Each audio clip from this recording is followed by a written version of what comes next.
Ladies and gentlemen, recorded in Fredericton, New Brunswick, Canada, it's time for Fight Night Picks with your host, Craig and Matt Allen.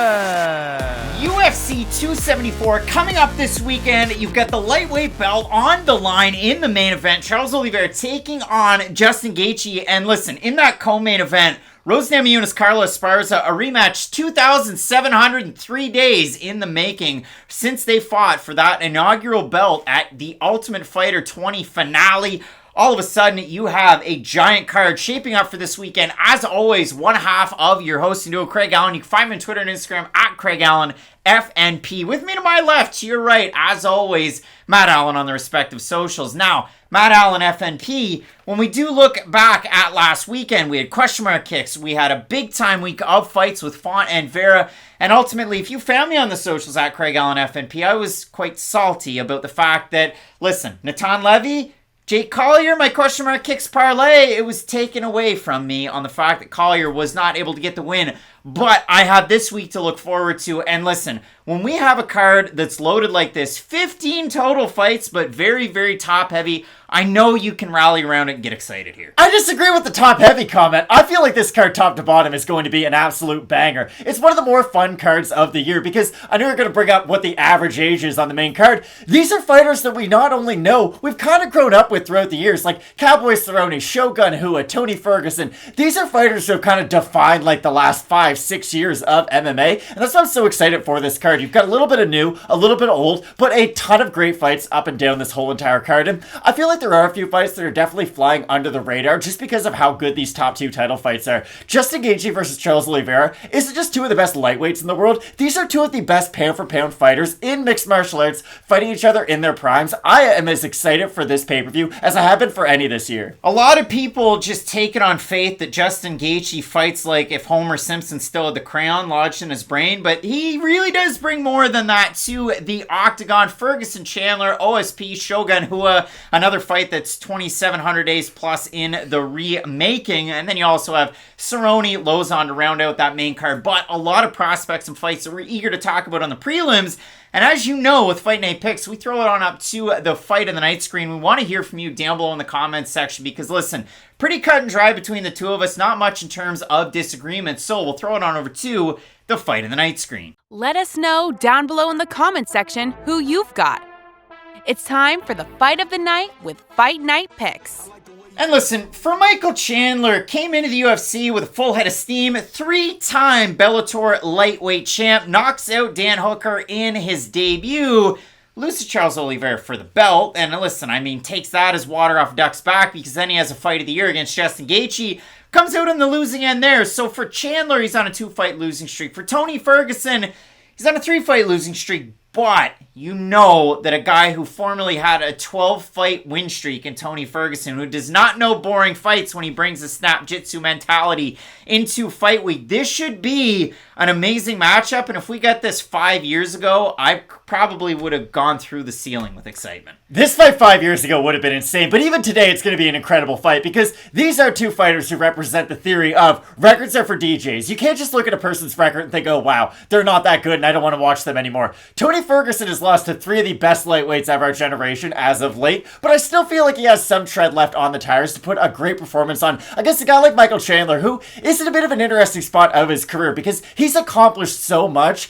and then he came to the UFC and he's had nothing but incredible fights ever since, so I don't think this matchup against Tony Ferguson is going to be any different. I think this fight should be 5 rounds. I know we'll probably talk about that more later, but Chandler versus Ferguson, they're both great on the feet. They're both great grapplers. It should be a phenomenal fight. Nick Diaz versus Robbie Lawler was 5 rounds, and this is not. I need it! Come on! And listen, at Fight Night Picks, we've been of the mentality since we kicked off in 2018 that flyweight should never die. I mean, Jared Brooks would probably be a top-ranked UFC flyweight if he was allowed to continue with the promotion, but having said that, we still have Brandon Royval matched now, and these two guys don't know boring fights, and somewhere atop a mountain will be Rogerio Bontorin, just looking, watching, waiting, kind of like the Grinch, but he's looking to steal like the thunder from these two guys. And listen, we're going to talk about that one a lot as we move forward. But these two guys are killer be killed flyweights and very, very dynamic at that. I absolutely love this booking here between Royval and Schnell. It should be a phenomenal fight because these are two guys, you don't worry about them on the feet, they're both very good strikers, they're both phenomenal grapplers, and they've demonstrated that on many different occasions, and that phenomenal cardio too. This isn't one of those fights where it's like, okay, it might be great for 7 minutes, and then it's going to fall off a cliff. This fight's going to be phenomenal for the first minute to the last one, because both guys are proven finishers, and they're both extremely offensively oriented, so it's probably going to result in a finish one way or the other, and I think it's going to be a great fight. Hey, let us know down below in the comments section who you have on paper to be that fight of the night. Last weekend we cherry picked, we went with the main event,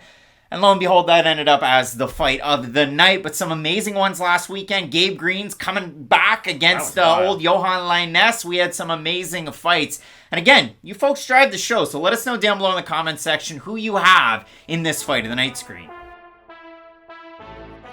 So ultimately, if you look at just the main card, you have Oliveira, Gaethje, lightweight champ, former interim lightweight champ in Gaethje. Your co-main event, Namajunas is the champ, Esparza, inaugural champ. Then you have Michael Chandler, former title challenger against former interim champ Tony Ferguson. Open St. Preux, former title challenger against former light heavyweight champ Mauricio Shogun Rua. And to kick off the main card, former title challenger Cowboy Oliveira, tied for number 1 all-time with UFC performance bonuses. Tied number 1 all-time, of course, with one half of your main event, Charles Oliveira, taking on Joe Lauzon, who is right up near the top of bonus money when it comes to overall UFC standings. So an amazing main card. You can check that out on the Fight Night Picks Sidekick. That one's going to be live during the main card here on our YouTube channel. So if you're not subscribed, well, it takes 2 seconds. And then, you know, when we go live, you can hang out. You folks drive that chat.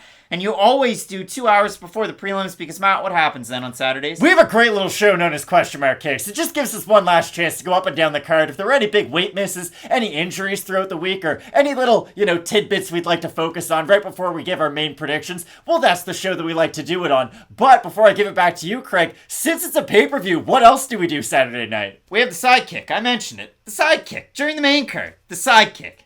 Check it out. But ultimately, no. I mean, when we look at this card, we have so many big-time fighters, so many fighters that have main evented different cards. Obviously, even Norma Dumont's coming off a main event slot. How good is this card? We have a non-title, non-main event women's featherweight bout. That's one of the rarest things you'll ever see in your whole entire life. And it happened, and then, yeah, we end up with this one coming up this weekend. 3 different debuts. The debut of Fernie Garcia, of Kleydson Rodrigues, and a late notice addition to this card because there's no subtraction.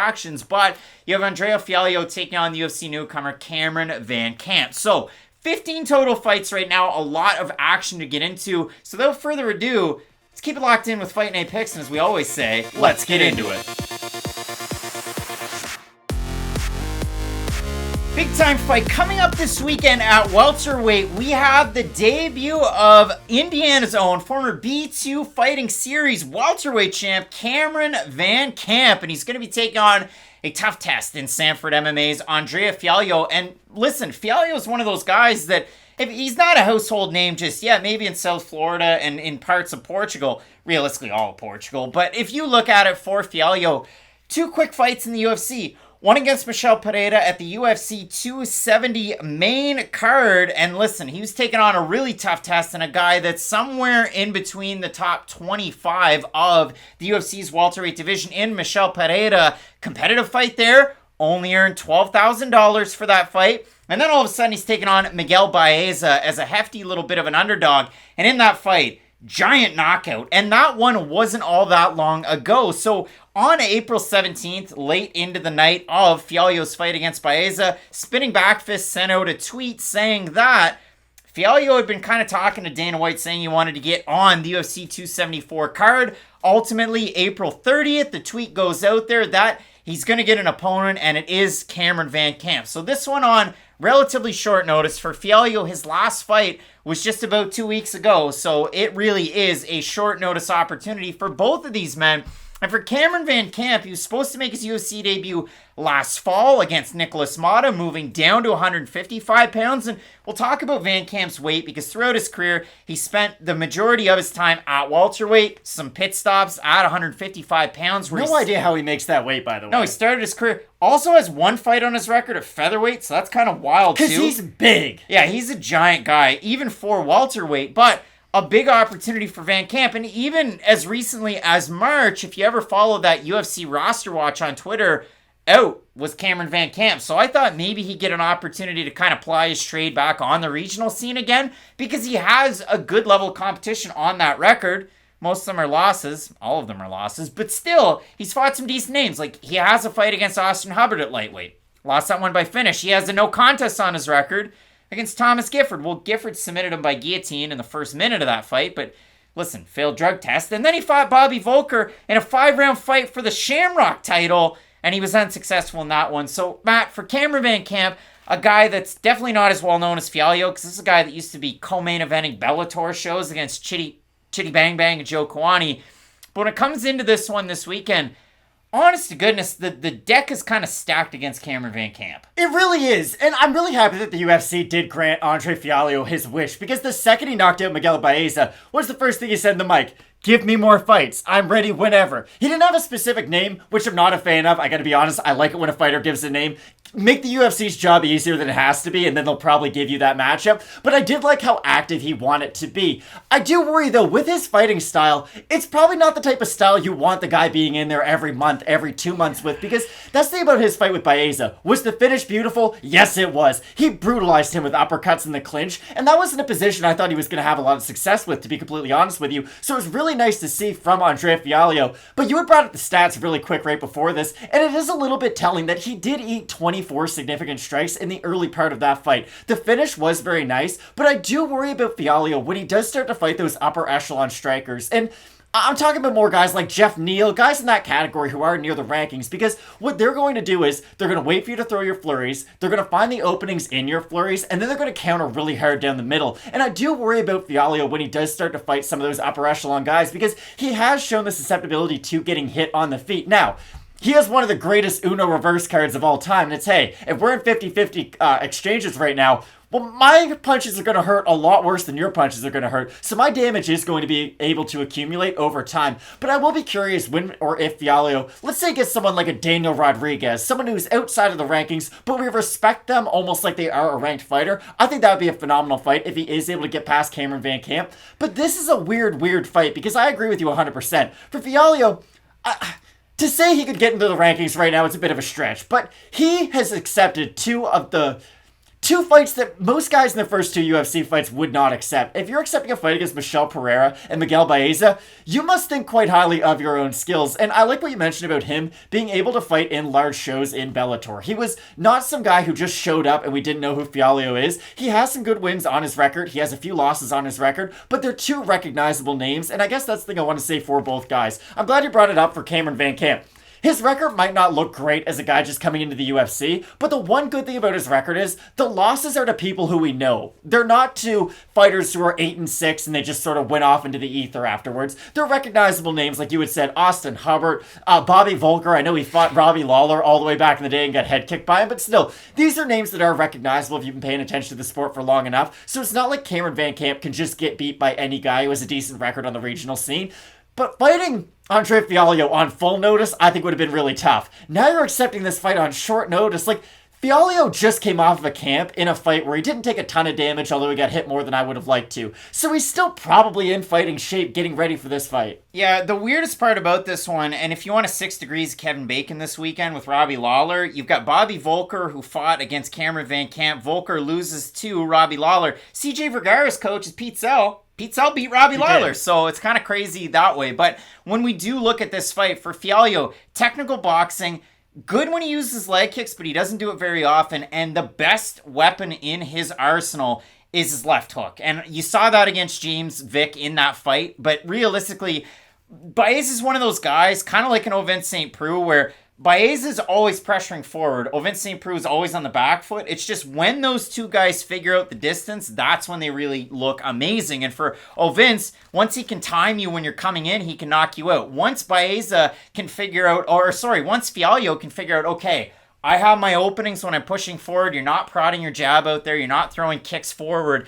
I'm able to really go in there and do a lot of damage. That's when you see Fialho winning these fights. The great win streak that he had 4 in a row before he made his UFC debut. He was able to do that to great effect. And even before that, you look at some of the losses. Antonio Dos Santos Jr., the loss to Glyco França over with PFL. It was a loss on his record, overturned to a no contest because França was on the sauce. And then the loss to Chris Curtis, where it was the takedown defense and a bit of the accumulation that kind of won out for, I guess, Curtis in the fight against Fialho. For Cameron VanCamp, though, we haven't really talked about him stylistically. This is a guy that can get it done in a lot of different ways. He likes to switch his stances. He'll start out in southpaw, pump the jab out there. He switches over to orthodox, starts to throw his kicks. And he really likes to mix in his takedowns, but they're not the traditional, like, he's not going in there, double leg, taking his time. A lot of body lock takedowns, a lot of trip takedowns. He is a different fighter and a tricky guy to figure out. And once Cameron VanCamp has that going for him, he can really start to roll in some of these fights. And that's the thing. I think if VanCamp just completely smothers Fialho, he can have a lot of success, even on the feet in this fight. Because the thing is, if you're not letting him throw, you're not taking any damage yourself. And the thing about VanCamp, he does have fairly good cardio. He just has weird cardio, where sometimes he will be doing a lot. He'll be doing kind of unnecessary movement, if we are being honest from the outside, because he'll switch stances, but sometimes he'll switch, not really throw anything, switch back, not really throw anything. You'd like to see a little bit more activity out of those stance switches, just because while it's fresh in your opponent's memory, you're not really giving them time to set and figure out where exactly you are. If VanCamp does do that on the outside, if he's doing a bunch of wasted movement, this is going to be an awful fight for him, because if Fialho can start to chop down those legs, eliminate some of that movement, you're going to get rid of some of the explosion in his own takedown attempts. VanCamp eventually will become a sitting duck on the feet, and that is the big thing about him. You brought it up earlier with his multiple weight classes he has spanned throughout his career. He's a guy who has made 145 and 155 in the past. Now, I don't think you can look at Cameron VanCamp and tell me honestly you think he could make 145 pounds. At this stage of his life, he has built up quite a bit, but I do feel like with his punching power, he's going to be at a seated disadvantage in this matchup, and I do think he's going to play the striking game probably a little bit too much early on. This is what I will say about Fialho. He's almost like, it's like betting on a pie chart that has like 60% wins by knockout, and the other 40%, I do worry about him fighting some of the more crisp strikers. I think offensively, he is phenomenal, but I do worry about him defensively when he does throw his own power shots. Again, I don't think this fight against Cameron VanCamp is going to be the one that costs him, but it will worry me going forward. VanCamp can sometimes lead into his blitzes with his head wide open, right out there in front, really hittable that way, and when he strikes on the back foot, he tends to put his hands out and leave his head up, and it really is a bad combination. And it's interesting for a guy who's as tall as he is. Normally you'd see them use the jab, try to use different techniques like that. Like, we're going to talk about Tony Ferguson later. Tony Ferguson's best move is his front kick to the body. I don't care what anyone says. His front kick to the body is ridiculous. Now, he hasn't used it as much as last couple fights, which I'm sure we'll talk about, but if VanCamp had more tools like that, I think it would help him a lot. But you're right, he does find himself reaching a lot for strikes, and it's weird to see for a guy who could weaponize his height so well. Switches to orthodox and then ducks his head to the right every single time. Again, super short notice, but you duck to your right a lot, and Fialho's best strike is his left hook. That's a method to get knocked out. So we have a look at the votes on Tapology. This fight was just announced yesterday. There are no odds. I'm going to say over under 90% Fialho. I would say, yeah. Yeah, exactly. 261 total votes, 93% Fialho, 86% by knockout. For the 7% that have VanCamp, 47% by knockout. I've got Andrea Fialho in this fight 10 times out of 10. If Cameron VanCamp wins, I will be muy surprised. If VanCamp's going to win, it will be with his grappling. Again, Fialho does have an Achilles heel, and it has been his wrestling defense in the past. Now, that's why I like how they've matched him up, to be honest. I like the last two guys. They've been sort of these action-style fights. I think this will probably end up becoming one of those fights, and if it does, it's going to be a tough one for Cameron VanCamp. I do like Fialho quite a bit. Neither one of us going with Lebanon, Indiana's own. We're going with Portugal's own, Andrea Fialho in this matchup. Let us know down below in the comments section who you have in a dynamic matchup at welterweight. And listen, big time title fights up at the top. Namajunas, Esparza number 2, and Charles Oliveira taking on Justin Gaethje. You're going to want to keep it locked in with Fight Night Picks, and as we always say, let's get into it.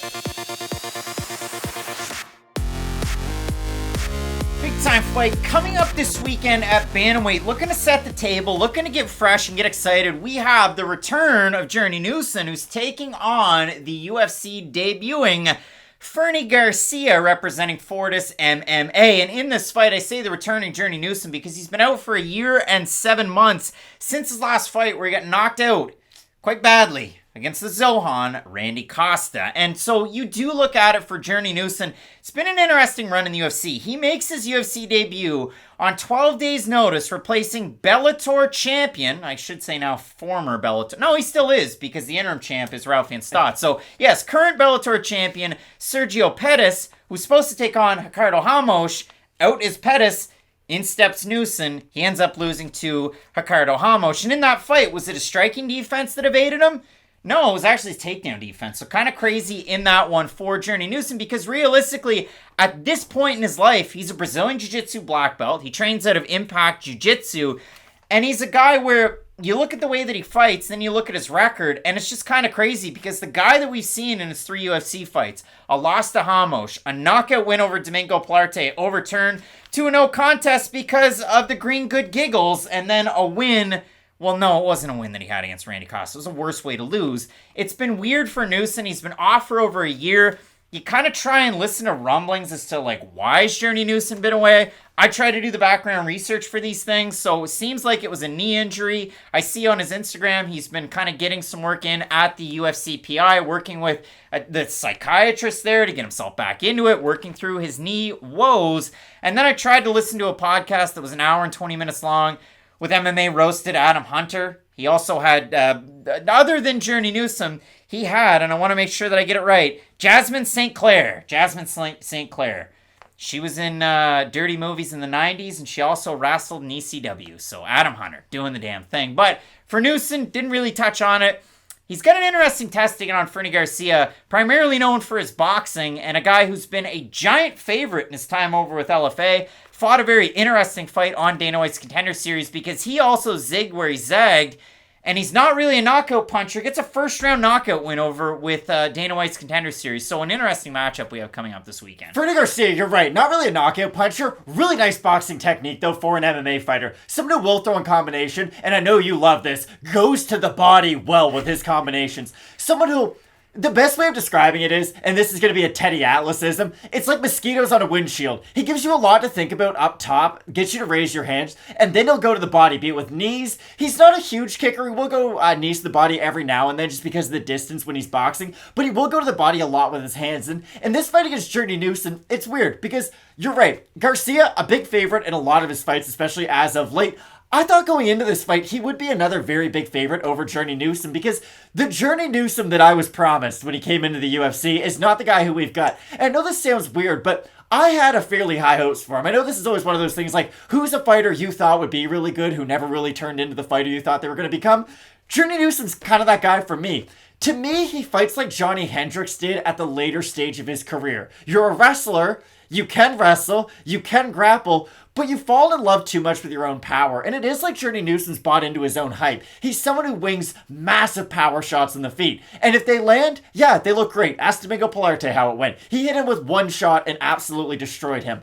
But the problem is with Newson, he doesn't have anything on the in-between. Anything inside those big flurries or those big explosions. He doesn't really throw a lot in combination. He's not much of a kicker. He has the wrestling in his back pocket, but it's not really something we've seen enough of at the UFC level. And that's why I wonder, what's Newson going to do in this fight if the striking's not going well for him against Fernie Garcia? I think he has the wrestling advantage in this matchup, don't get me wrong. But Newson's a guy who...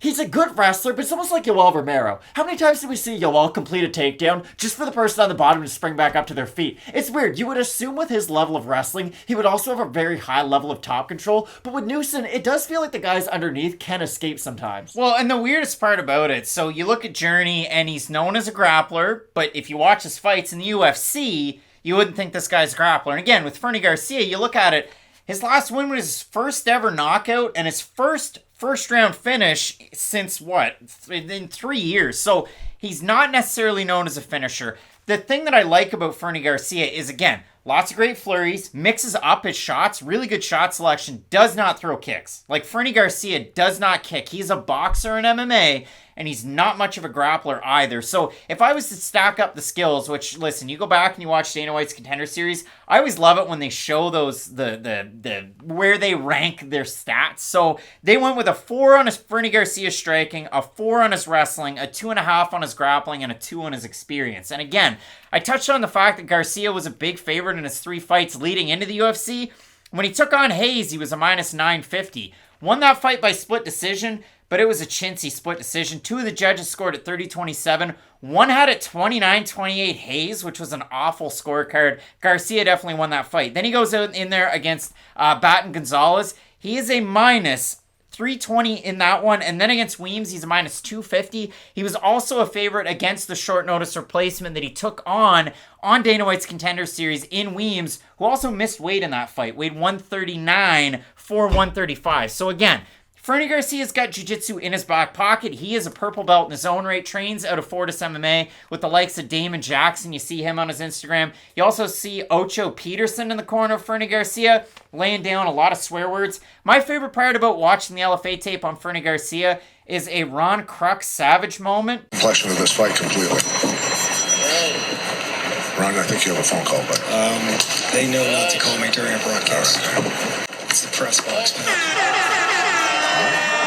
Ron Kruk probably never thought he was getting memed. Man got memed, but an awesome response to Pat Miletich. So I look at this fight, Matt, as Fernie Garcia is definitely the better boxer. Like, without a doubt, more crisp, more technical boxer. He can throw more at you. Newson's obviously got the X factor, the power between these two guys. But that's the thing about MMA. You don't get scored for defense, and people don't really care about volume if you're fighting a power puncher. I agree with everything you said, but the thing is, Journey Newson can hit him 3 times in a round, and that can still make up for whatever Fernie Garcia was able to do before that, and that's what I worry about in this fight. I do think the numbers could favor Fernie Garcia at the end of the fight, but I do worry, what if he gets taken down 1 time in a round and he spends a minute off his back? What if he does get hit by 1 big shot? Because he doesn't have the real, genuine finishing ability, and I do question his finishing ability at the UFC level too, because it's one thing to get split decisions on, like, LFA. It's another thing to go out there and get finished wins at the UFC level. So I just worry about how can Garcia get back some of those big moments if Journey Newson is able to have them. So we have a look at the odds for this fight. You've got Journey Newson, who opened a plus 130s, plus 135. Garcia opened at a minus 150s, minus 165. We have a look at the Tapology votes. They're surprised to us there to you. I'm going to say over-under on the guy who's won a number of fights in a row versus the guy who's lost a number of fights in a row. I'm going to say over-under 67.5% Garcia. Do you think it's over? You said that the other way around, I think. I think Garcia will be the favorite. Yeah, Garcia is a giant favorite with the fans. 636 total votes, 91% Garcia, 38% by decision, 55% by knockout. The man's won 1 fight by knockout. 9% of fans have Newson to win. 68% of them have him to win by decision. This is an interesting fight. It's a little bit of an odd fight. Who are you picking here? If Journey Newson's the fighter that I think he is, he should win this fight. But he's not the fighter I think he is at all. Fernie Garcia on the feet. I do like his volume quite a bit more in this matchup. But again, I do worry about what happens if he gets taken down for like a minute and a half. Is he going to be able to do something big himself in the second half of the round and then get it back in the judges' mind? I just think he'll be steady enough throughout the fight to be able to get a decision, but it should be a fun fight. Yeah, it really is a weird one. I mean, if you look at it on Instagram, it seems like Journey Newson's been practicing in the gi for the last year and a half. So if that is the case and he goes in there, begins to wrestle, goes for his grappling, huge opportunity to win. But for me, I do like the activity out of Garcia. The one giant thing for Fernie Garcia, he doesn't check leg kicks. He gets kicked terribly in that Hayes fight where Garcia was a minus 950 favorite. That's what led Hayes into that fight, was those leg kicks. And realistically, when you watch Fernie Garcia box, he doesn't really switch stances. So if you can really eliminate that lead leg, it could cause him a lot of problems. Oh, by the way, Journey Newson doesn't throw a ton of kicks either. So it should be an interesting matchup. I do ever so slightly have Fernie Garcia in this one. So let us know down below in the comments section who you have in this big-time bantamweight fight. Up at the top of the card, 2 title fights. Carla Esparza, Namajunas, and then Gaethje looking to challenge Charles Oliveira. You're going to want to keep it locked in with Fight Night Picks. We always say, let's get into it. Strawweights collide coming up this weekend. We have the Mexican-Canadian Godinez taking on John Lineker's Spirit animal spirit. If Jessica Andrade didn't exist. If Jessica Andrade didn't exist, you'd end up with Ariane Carnelossi. And it's such an interesting fight because for Carnelossi, comes into the UFC and they went, okay, well, in the past, you fought Amanda Hebos on the regional scene. Like, you have some fights that a lot of people recognize. How about Angela Hill? And Ariane took that fight and looked all right at points in that fight and then ultimately ended up getting finished in that fight due to a grotesque cut. Now, she comes back after a bit of a layoff, takes on Liang Na, and in that fight, listen, if Jeff Molina and Ari Qilong didn't happen at UFC 261, that probably would have been a fight of the night. Incredible fight. But it wasn't. And Carnelossi and Liang Na had an amazing fight. Carnelossi ends up getting the finish. Bit of an odd stoppage, but a good one by the end of it. And so she comes out after another bit of a layoff, and she gets another big-time finish win in the third round over Stella Nunes, and that was an amazing one. So Carnelossi coming into this one, having won 2 fights in a row. For Lupita Godinez, somebody that was known to fight every other weekend, whether that be at 115 or 125, including her fight on super short notice against Luana Carolina. But for Godinez, she's been away for about 6 months. I listened to an interview with Cage Press, Sports Kita, and Daniel Vreeland, and she basically said she's been training and improving and just trying to get a fight. So, an interesting one for Godinez, your former LFA champ. So, this one is between a couple of fighters who are very dynamic. They can get it done in a lot of different ways. I absolutely love this piece of matchmaking here this weekend. And what I really like about it is, this is going to be the best win on either fighter's record going forward, no matter what, and it's not even close. Because, I'll be honest, I've had a hard time breaking down Lupita Godinez at the UFC level. Her fights always have this weird oh by the way to them. It's either she's fighting in a weight class that she doesn't really belong in, it's on short notice, it's always seemed thrown together at the last second, and that's why this fight with an actual full training camp should be a great one against Carnelossi, because stylistically, these two athletes match up very, very well. They can both get it done on the feet. They both get it done in similar but different ways on the ground. And that's why I think it's going to be interesting to see who goes for the first takedown in this fight. Because Carnelossi's interesting. I think she's the better offensive grappler in this matchup, but she's the way worse defensive grappler in this matchup. That's the weird thing. I think Carnelossi could get on top of Godinez, hit her with great ground and pound, and look truly dominant in that top position in this fight.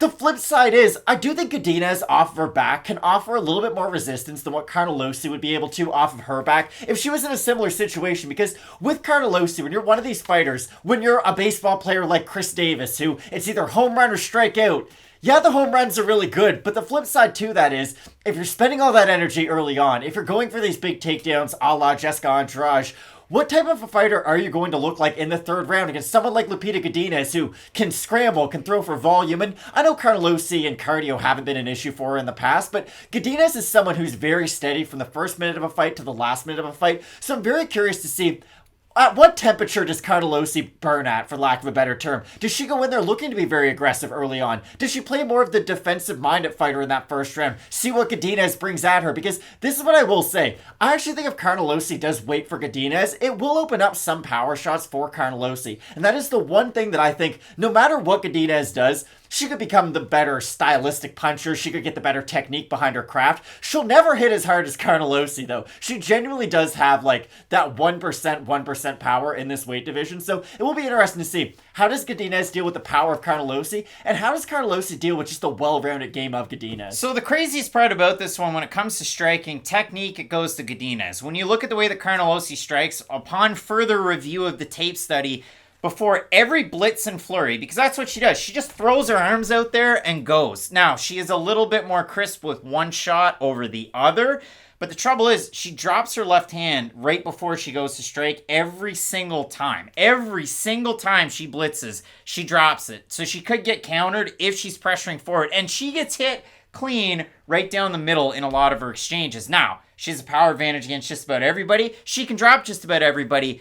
Again, but if we go back, Na Liang dropped her with the first shot she threw. It was just a straight right hand that hit her flush right in the face and sent her down to the canvas. So, again, I love watching Ariane Carnelossi fight. I think she's an amazing fighter, great grappler. Even before that fight against Na Liang, she was competing at she won a no-gi competition right before that. Alexander Romanov's been winning no-gi competitions lately, and look what he did to Chase Sherman. But for Carnelossi, the scariest part about it, and I want to make sure that I get this right, because after that Na Liang fight, she had to get cleared to fight because she had that slip disc issue in her back, and it's happened twice so far in her UFC tenure. Definitely not a great thing at this point in your career to have. But that was something we put a lot of stock into before her last performance, and she did look amazing against Estela Nunez. So I don't know how much stock I put in that still. It is something that has to be brought up because it has happened a couple of times, but I remember thinking that was going to be a very big talking point into her last fight, and she did look great coming out of that and didn't have any significant injuries. Did look good there, and again, Liang Na was able to get the takedowns against her, had her in a man of crucifix at one point too. Carnelossi was able to get out of those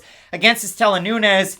Did a lot of chasing around, but once she was able to mix in the takedowns, we know now that against Sam Hughes and against Ariane Carnelossi, Estela Nunez is not very good on the ground. Now, that's a lot about Carnelossi. When we look at it for Godinez, the fight against Jessica Penne in the debut, listen, you can make an argument either way. It's a loss on her record. She ends up getting the win over Silvana Gomez Juarez. That's definitely a good one. Who was a 37-year-old making her UFC debut. Ends up getting the finish in that one. Doesn't matter who it is. It matters how you do it.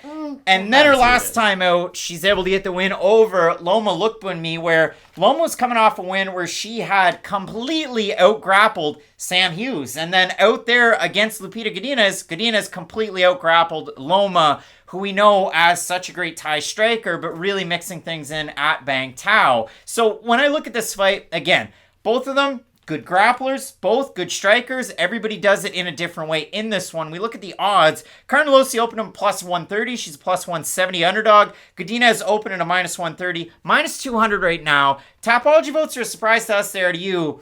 I'm going to say over under 60% Godinez. I'll say over. I'm going to say over. It's under. So 674 total votes, 55% Carnelossi, 80% by decision. For the 45% that have Godinez, 86% by decision. So Matt, the fan voting on Topology disagrees with the odds. I'm surprised that Lupita Godinez is this big of a favorite. So am I. To me, this fight's a pick'em if there ever was one. And I never say this, especially for a prediction video.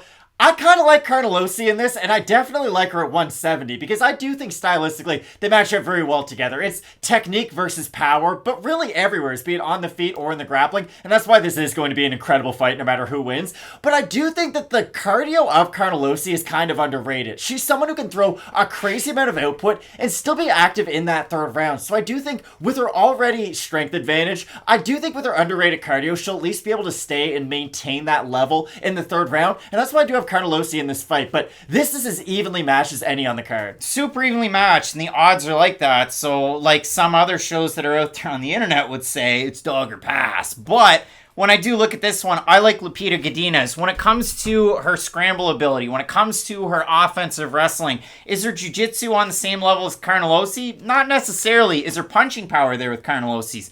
Not necessarily. Carnelossi is one of the sloppiest strikers for a Muay Thai artist you're going to find in this division. And that's why I like her in this fight, though. She's fighting someone who doesn't really have the punching power to make her pay for that. And I know she got dropped 2 fights ago, but I look at when Jessica Andrade got dropped by Angela Hill. If you're really aggressive and you get hit by a shot you don't see, it doesn't matter what the person's punching power is, it just might make you slip and go down. So for Carnelossi, I don't think she's going to get caught by a big shot by Godinez on the feet. I do think if she loses, it's going to be because Godinez goes out there and thoroughly out-grapples her in the top position for 15 minutes. Both of us split on the pick. I'm going with the Mexican Canadian Lupita Godinez. Remember UFC Moncton, Matt going with Brazil's own Ariane Carnelossi to get the win. It's a big time fight in the strawweight division, and up near the top in the co-main event, the belt is on the line between Namajunas and Carla Esparza. And in the main event, Charles Oliveira taking on Justin Gaethje. You're going to want to keep it locked in with Fight Night Picks. We always say, let's get into it.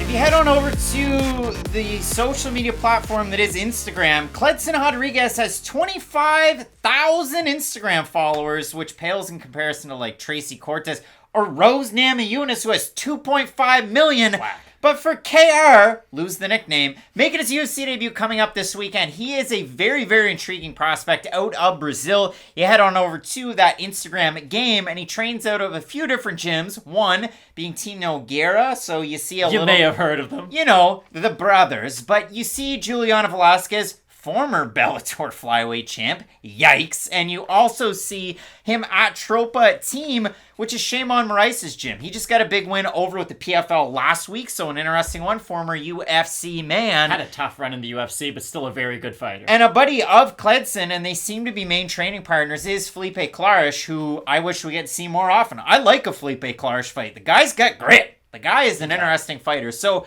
for Kleydson, he's a former Jungle Fights flyweight champ. He was a champ back in 2019. The weird thing, if you do look at it for Rodrigues, young guy, but a fairly lengthy layoff from 2.5 years ago to when he fought about 6 months ago on Contender Series. He took on Santo Curatolo, and that was a bit of a short notice replacement that he ended up facing. Looked very, very good. Curatolo didn't get started. It was like listening to, I almost said the Red Hot Chili Peppers. That would have been a big mistake. It was like listening to Mick Jagger and Keith Richards and just getting that guitar riff over and over again, because he never started up, did Curatolo in that fight. Rodrigues looked very, very good, and Dana White just basically said, well, this one's a no-brainer. Get over here, kids. So Rodrigues ends up in the UFC. Big opportunity against CJ Vergara, a guy who came in off of Contender Series as well.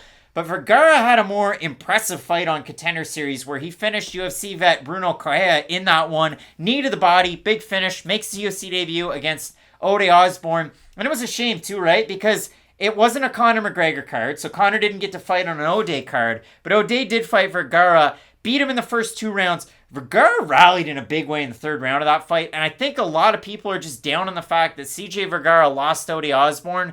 And now he gets a really good prospect, and now we're here. And that's why I know we've gone up and down this card, and we really like the matchmaking for the most part. This one is a bit of an odd fight for Vergara, because I do think he's a very good fighter. He's a very talented fighter. Like you said, he showed tremendous heart his last time out by rallying late in his fight.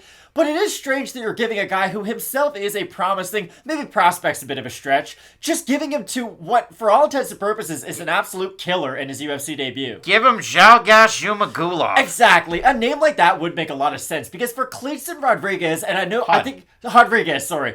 you'll appreciate this reference. Fighting him must be like trying to be a batter against Nestor Cortez Jr. He's just throwing so much at you that it is really hard to get your own timing, and that's what I noticed the most when I noticed opponents of Rodrigues. You're right. It's almost like they are in a bit of like a defensive shell, because you don't want to extend yourself too much. He can box from both stances. He throws really good kicks too, to the body and to the head. The one criticism I will give of Rodrigues, it's a positive and it's a bit of a negative. He likes to throw head kicks when he's chest to chest with his opponent sometimes. It's a little weird, and against guys who are very good grapplers, it might be something that could catch him in the future, but it's also really nice that he has that level of dexterity in his hips to be able to get his foot up so high.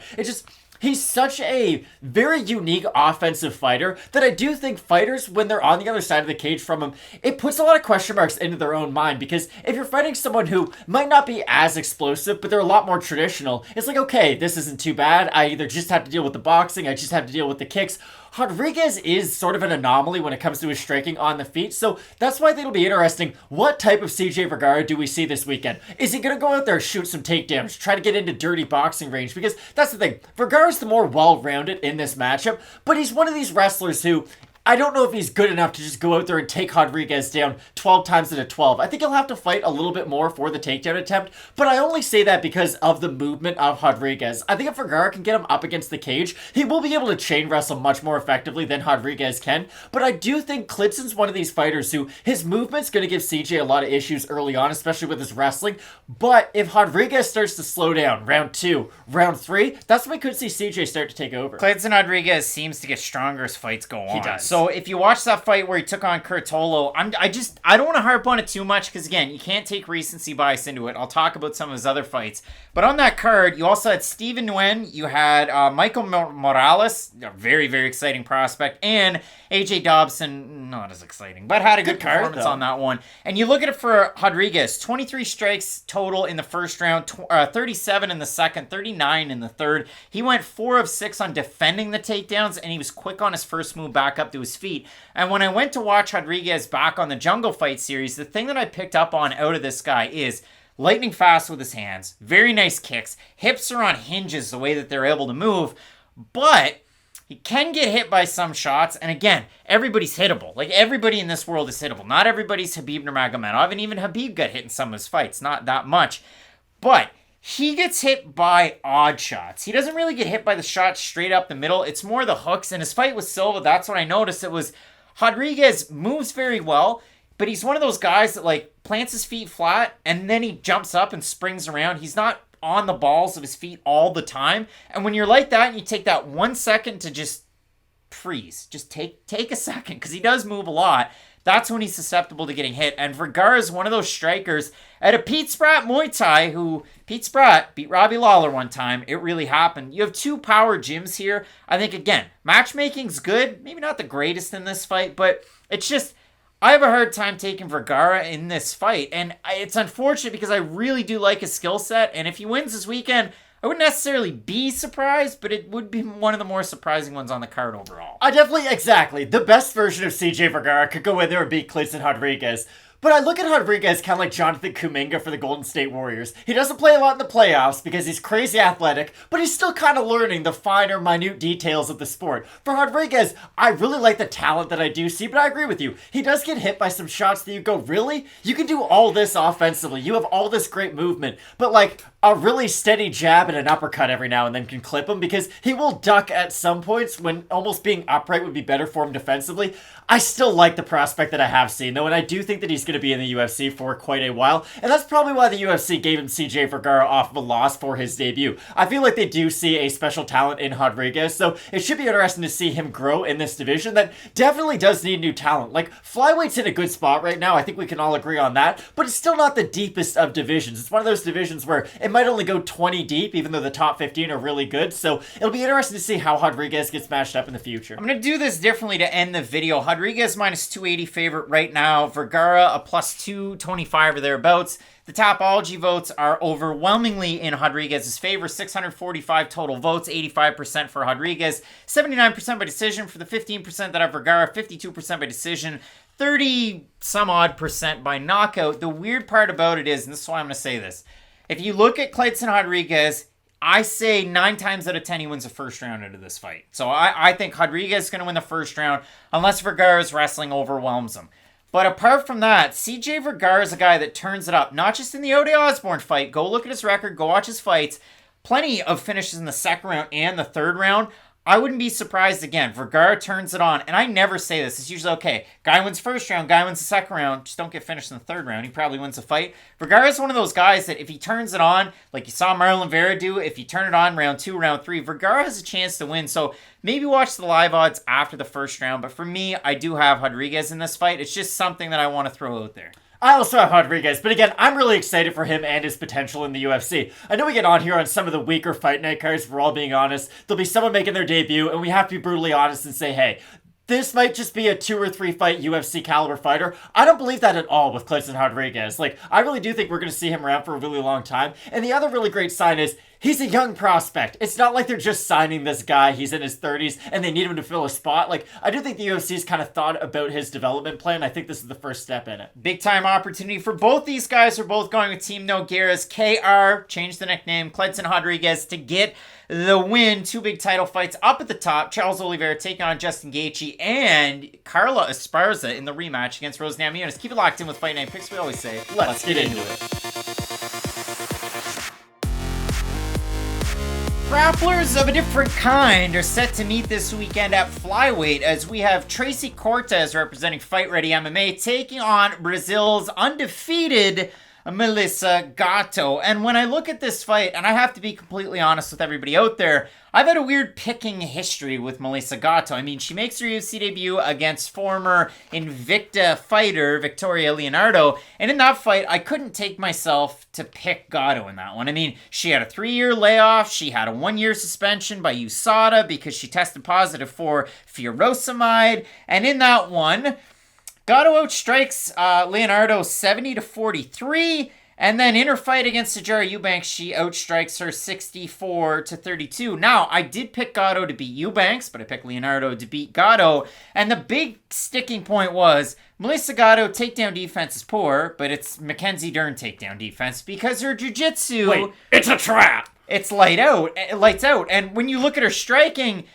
On the Brazilian scene, it was bad. Like, it was just straight up bad. Single shots, jab, no right hand, no kicks whatsoever. But over that 3-year layoff, it's like she completely transformed her striking. She's become a much more fluid striker, nice kicks, better hands, not great, but better. The trouble is, when she goes to throw her punches, she leads with her head, and then she throws her arms out there. She's very, very hittable. But coming up this weekend, Gatto doesn't really have to worry about that, because for Tracy Cortez, other than the Google search I did in anticipation for this one, because I went, okay, what have we seen out of Tracy Cortez in the UFC? She's undefeated. She was great in Invicta. She won a Contender Series. She has a crazy life story. Little hittable. She's involved with Brian Ortega, doing my Google searches, getting pictures, getting info, and then all of a sudden I see a picture of Brian Ortega, the inside his lip. Now, people can see I have no tattoo here. But Brian Ortega has Tracy with a heart tattooed on the inside of his lip. He also has a headline that goes to the fact that she's this gorgeous boxer. When the hell was Tracy Cortez a gorgeous boxer? Who wrote this? It's kind of like AI? It's like when you do, like when we used to break down Kay Hansen fights. Like, she was a boxer. She was like 2-6 in boxing. Like, you can be a boxer too, Craig. We can throw that in a headline. Like, we can get you to do like some, you can do like some boxing lessons. We can get you that point. This is a weird fight, and I hope you agree with me on this. If these two fought in, like, submission underground for Chael Sonnen, the result would be the same of what their MMA fight is. Because you're right, Gatto, not a great striker at all. No, I shouldn't say that. She's gotten better. She's a basic striker, and that doesn't mean it's poor, that doesn't mean it's good. It's just what she is. She throws a very steady 1-2. You're right, does get a little over-aggressive with her own flurries, but she doesn't have terrible punching power, and I think that's why she does get a little over-aggressive, because if I leave myself wide open, what are you going to do? You're either going to hit me with a big counter shot, or you're going to take her down. And you do not want to take Melissa Gatto down, because that was the one thing that you could take from her pre-UFC tenure that you could transfer over to the UFC octagon. If you're on the ground with her for really any minute of any time, you are in danger of getting submitted. She has very, very good hips off of her back, and she's someone who can pivot on her spine. It's really weird. It's like she has wheels on her back that she can always just go around on, because she's constantly in a set position, but she does what I really like about Charles Oliveira. When Charles Oliveira grapples, it's like seeing a black widow eat a bug. He's just all over it all the time, getting it in a bigger web. Gatto likes to move a lot, even though she can get set in set positions defensively, but she's always attacking with something. And against someone like Tracy Cortez, who definitely has the wrestling advantage in this matchup, but will she have the grappling advantage once it does hit the mat? Because I think Tracy Cortez could get some good ground and pound off, really sap some of the cardio from Melissa Gatto if she's able to get on top of her early and really make her pay for it. But Gatto is such a threat off of her back, and especially on top, because that's the thing. We normally see Melissa Gatto in a lot of her fights fighting off her back and using her jiu-jitsu in that way in a lot of areas. If she is on top of Tracy Cortez for even 5 seconds, and this isn't hyperbole, if she gets top position on Tracy Cortez, the fight's as good as over, because Cortez is a really good wrestler in top position, but off her back you do worry. She's a little bit slow with some of her own escapes, and that's what I worry about. If Gatto can make this fight less about the set positions, kind of like what Casey O'Neill did against Antonina Shevchenko, I think Melissa Gatto could end up looking like a world beater, and we could be talking about her as like the jiu-jitsu ace in the top 15 of this division. So Gatto broke Victoria Leonardo's arm, finished Sachera Eubanks with a body kick in the 3rd round. Tracy Cortez, again, in the UFC, undefeated, takes on Maria Agapova, beats her by decision. Before that, over with Invicta, I thought Erin Blanchfield beat her. After that, beats Vanessa Mello. And that's the thing, I was going to ask you that. Do you feel like the Blanchfield win is still her best one? Controversial as it may be, I would say Blanchfield's probably the best name on her record. It is, because the Stephanie Egger fight, she wins. Now, that's an impressive win. At 135 to beat Egger, I love it. And then in her last fight, she misses weight and takes on Justine Kish. Just disappointing. Justine Kish, your next title challenger if they don't rematch for the belt at flyweight over with Bellator. Kish just beat Alimale McFarlane handily, which is wild. But Kish beat Tracy Cortez, and somehow Tracy Cortez was given a decision win, just like Arlovsky beat Collier. Kish dropped Tracy Cortez in the 3rd round of that fight and beat her before that. So, I mean, again, I have a hard time. I really do. I thought, again, round 1, round 2, maybe there's an argument that Cortez won it. So Derek Cleary scored it that way. Sal D'Amato had it round 2, round 3 for Kish. And Rick Winter gave all 3 to Cortez, which is, it doesn't make any sense. The other thing out of Cortez, Matt, just before I hand it over to you, again, we talk about the kicks. Gatto started to employ them more in her game. Tracy Cortez in the UFC, 2 against Agapova, 10 in her next fight, 6 in her next fight, 7 in her next fight. Tracy Cortez does not kick. She's thrown 25 kicks in 4 UFC and UFC adjacent fights. Moscato's fought twice in the UFC and she's thrown 20. And they've landed. So again, the striking, it's tough to say that it favors Gatto because she strikes like Gina Mazzani. Leads with her head and then throws her arms out there. But in a matchup like this, where it comes to 2 grapplers with Tracy Cortez having a wrestling advantage and Melissa Gatto being lights out with BJJ, I've set it up a way that I don't normally do it with Fight Night picks. I'm at the point now where it's, okay, if you grapple with Melissa Gatto, you're probably going to lose the fight. That's just how I look at a lot of her fights in my mind. I know that might be a bit of an exaggeration, but she really is at that level with her jiu-jitsu. Like, I'm not trying to sell you some used car that's real bad on the inside that just looks nice on the outside. Like, Gatto's grappling is at that world-class level, and my problem with Tracy Cortez is that, could she wrestle her way to a win? She could.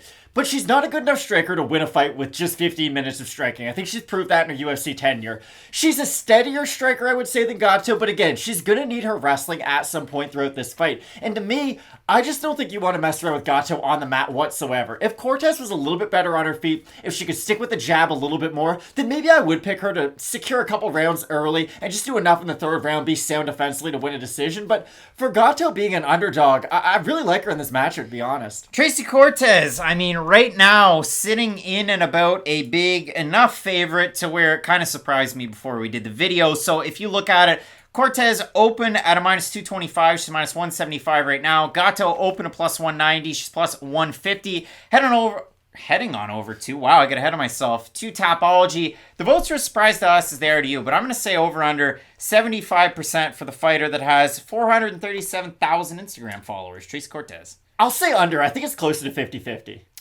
Slightly, yeah. So 646 total votes, 62% Cortez, 92% by decision, 38% that I've got to, 60% by decision, 14% by submission, 19% by knockout. The math doesn't add up, but trust me, that's what those numbers are on Tapology. Sometimes they don't add up. Again, I normally don't set things up this way with Fight Night picks, but I've got Melissa Gatto. I think she's going to go out there and win by submission. I like that. Yeah, I like that prediction, honestly. It's just, for Cortez, we've never seen her win an MMA fight with just her striking. At every point, she has to go for a takedown during her fights. Is Melissa Gatto the fighter that you ever want to take down? No, not at all, because she's not just a grappler who has to get it done from top position, or she struggles off her back. She's great in both those positions, and this is one of those fights. Since Tracy Cortez is engaged to Brian Ortega now, Brian Ortega fought Thiago Tavares way back in the day in 2015. He spends 15 minutes of that fight, I know the fight's only 15 minutes, he spends the majority of that fight off of his back throwing up ground and pound at Thiago Tavares. He ends up knocking him out near the end of that fight, but that was one of the first fights I remember watching, and the commentary said, I know Ortega's on his back, but like, he might be winning this fight because he's landing better strikes off his back. He's threatening with submissions. I could kind of see this fight going in a similar pattern to that. The difference is, I think Gatto will be the one who wins. Both of us going with Brazil's Melissa Gatto as the underdog in this matchup. Let us know if you're going with the favorite here in Tracy Cortez, or if you do have Gatto. 2 big fights up at the top for the titles. You've got Namajunas defending against Esparza. You've got Oliveira defending against Gaethje. Not going to want to miss. Just keep it locked in with Fight Night Picks, we always say. Let's get into it. Coming up this weekend at welterweight, we have your But Why fight of the weekend. It is an ageless wonder coming up in Francisco Trinaldo, Massaranduba taking on Hot Chocolate Danny Roberts. And listen, this is a fight between Brazil and the United Kingdom, and realistically it's also a fight of South Florida, as you have Sanford MMA represented by Roberts, an American Top Team, with Constrictor Team's former guy, the former lightweight, it is Trinaldo. And if you've watched any of Francisco Trinaldo's fights throughout his illustrious UFC career, I have to say, he's probably not going to end up in the history books for much, but he's going to be one of the more remembered and less remembered fighters, if there ever was one. Is he your Stromile Swift of UFC and MMA? He's kind of in the category of another Brazilian fighter, Rafael Assunção, where it's like nobody's ever going to talk about Assunção. Assunção beat TJ Dillashaw, though. He did, but he never got his due. He never fought for the title, but he did beat main events, Dillashaw. The thing is, these are guys that just aren't going to be appreciated by your average fan. Nobody's going to be talking about Trinaldo at the end of the day, but gosh darn it, I will. I will. Massaranduba. But a weird fight nonetheless, because if you look at it, Francisco Trinaldo has something in his back pocket that Danny Roberts does not. and it's his grappling and his wrestling. Danny Roberts, not a grappler, not a wrestler. When it comes to the striking, both guys over their long UFC careers have similar output, but they definitely do it in different ways. And for Trinaldo, again, we can split hairs. We can say, well, the Alexander Hernandez fight should have gone this way, so on and so forth. Well, the Bobby Green fight should have gone this way.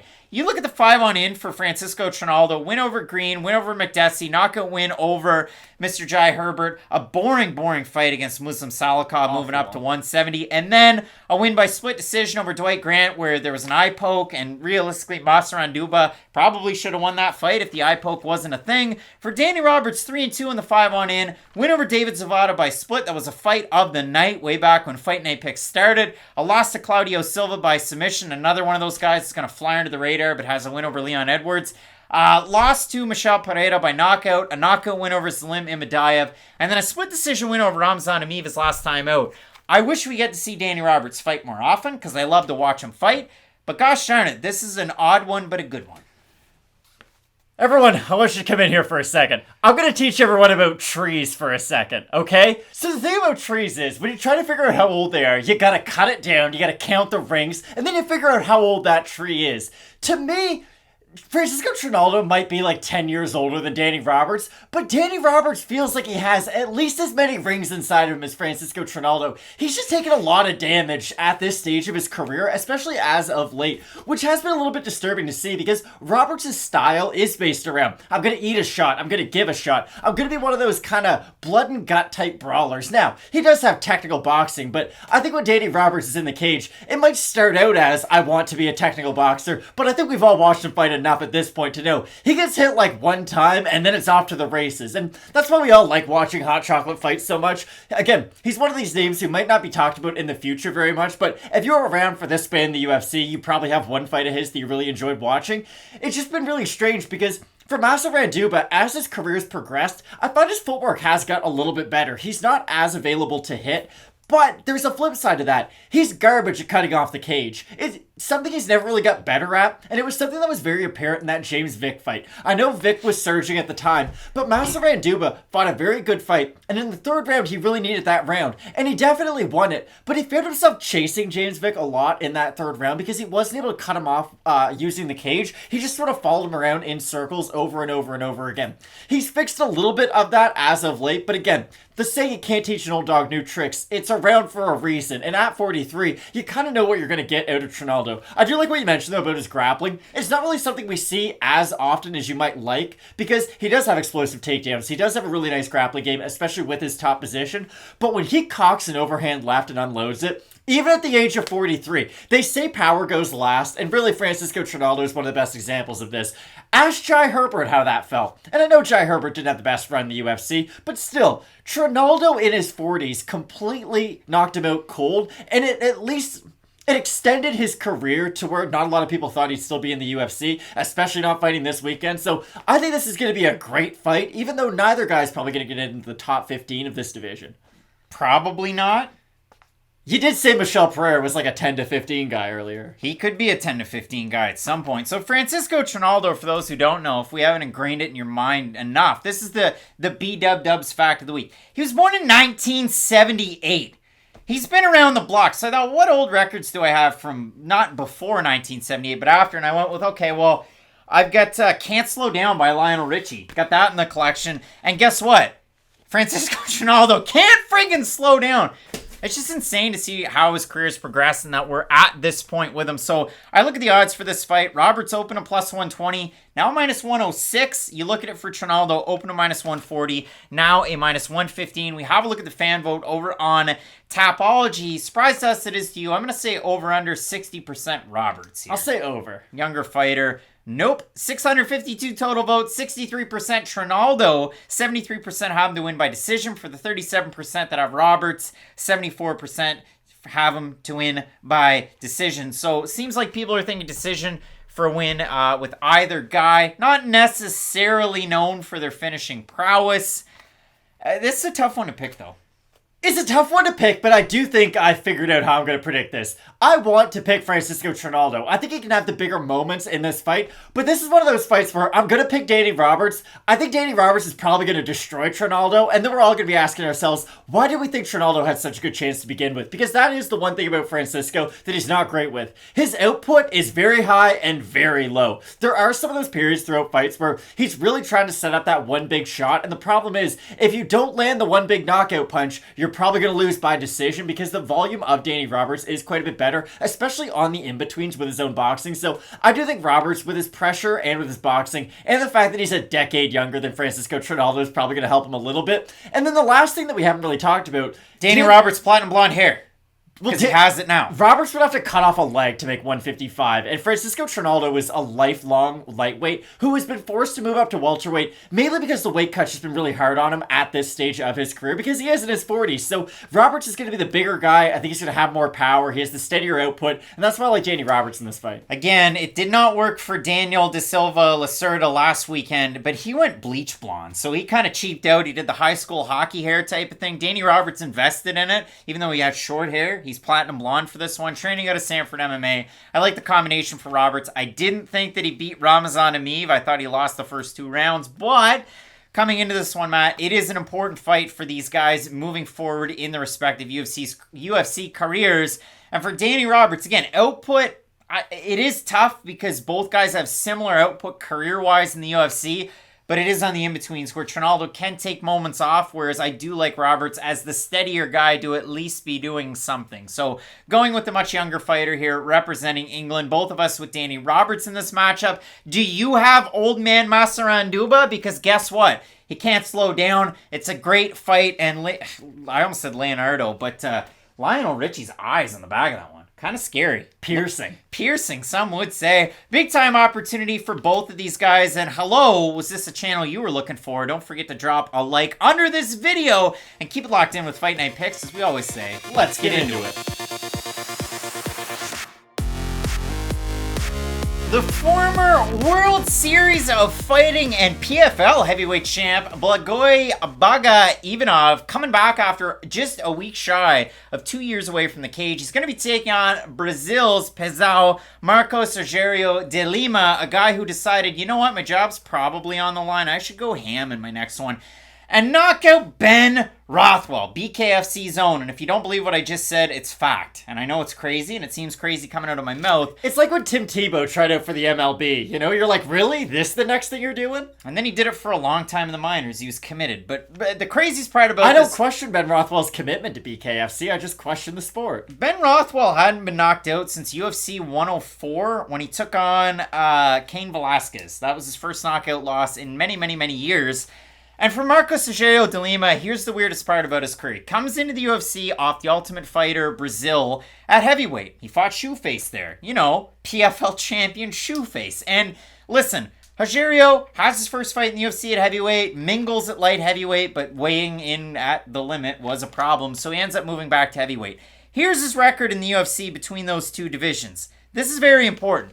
5-2 at heavyweight, 3-3 at light heavyweight. I think it's safe to say that heavyweight is his division now.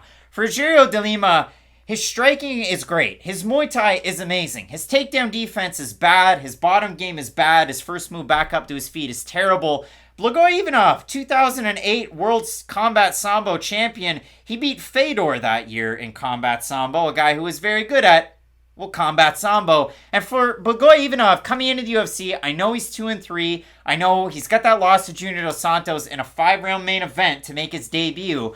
But you look at it and the wins that he has. He was able to get a win against Ben Rothwell by decision. Beats Tai Tuivasa by decision. That was a great fight, too. Loses to Derek Lewis by split decision. I thought Derek Lewis won that one. Loses to Augusto Sakai by split decision. That was the biggest fence grab ever at the end of that fight by Augusto Sakai. I still thought he beat Blagoy, though. But realistically, though, for Ivanov, he's a steady striker, and when he works in his wrestling and his grappling, amazing top pressure. Not the heaviest of heavyweights, but realistically, coming into this fight, I think he's at a huge speed disadvantage to Marcos Rogerio de Lima. It just depends on how much grappling are we going to see out of Ivanov 2 years away from the octagon, training at Extreme Couture. I brought up a lot of basketball references, so I'm going to keep the train going. Blagoy Ivanov, to me, is like watching DeAndre Jordan the past couple of years. He was really good, and he still does the same thing. It's just athletically, he's not the same guy he used to be, and I really worry about these 2 years off, because he was looking slow in his last couple of losses, and I know they were close fights, but still, Blagoy Ivanov was brought into the UFC as this could be a top 10 guy. He's going to be in the rankings for a long time, might even fight for a title one day. He has 2 good wins, I would say, in the UFC, but he definitely has not been the fighter that we thought he would be upon his entry. And somehow he's still ranked, even though he's lost the last 2 fights, and he hasn't fought in a shade under 2 years. The great thing about the heavyweight division, though, right now, is it does feel like it is having somewhat of a resurgence. There's a lot of young fighters right now working their way up the ranks, so a lot of these older fighters who've just sort of been able to stay around the top 15 due to inactivity are starting to get forced out, which is really nice. But it's a good point you bring up. Even I'm still in that top 15, and for De Lima, to me, he's kind of higher up in the division just because he has been more relevant as of late, but there's really no other way to cut and dry this fight other than De Lima's he's way better on the feet. It's not even close. He has leg kicks. He has thunderous power. He has really good hand speed too, especially compared to Blagoy Ivanov. But every minute that ticks off the clock, it's just going to get a little bit harder for him and a little bit harder for him. And the thing about De Lima is, he's not a great striker when he moves forward. It's weird. He likes it when his opponents come towards him a lot of the time. Then he'll plant and try to throw, and then after he throws, he'll start to flurry forwards. I do think that's going to be a trouble for Blagoy Ivanov, who does tend to just sort of plot forward, not be all that defensively sound sometimes. I could see Ivanov just walking into a big shot, kind of like how Ben Rothwell did. But again, it's so wild to me how confident I was in Ben Rothwell going into the Rogerio De Lima fight. Just stylistically, a really bad matchup for De Lima, you'd think. A guy who has great cardio, good striking defense, hadn't been knocked out in like a decade leading up to that. But De Lima hit him with one clean shot and hurt him, and then immediately took him out with the next flurry. So I do feel like De Lima at heavyweight, he's at least found his right body type for this division, because he was at 205, missed weight a few times, weighed in way heavy against OSP when he fought 210. him. Yeah, which is really bad. And ever since at heavyweight, he has gone up and down in weight a little bit, but I do feel like as of late, he's really figured out, okay, how can I make the most of my body type at this division? But again, this fight to me is just going to be extreme one-way traffic, one way or the other. It's either De Lima kicks off Ivanov's front leg and hits him with an overhand left, or Blagoy's just going to rinse and repeat his takedowns over and over and over again.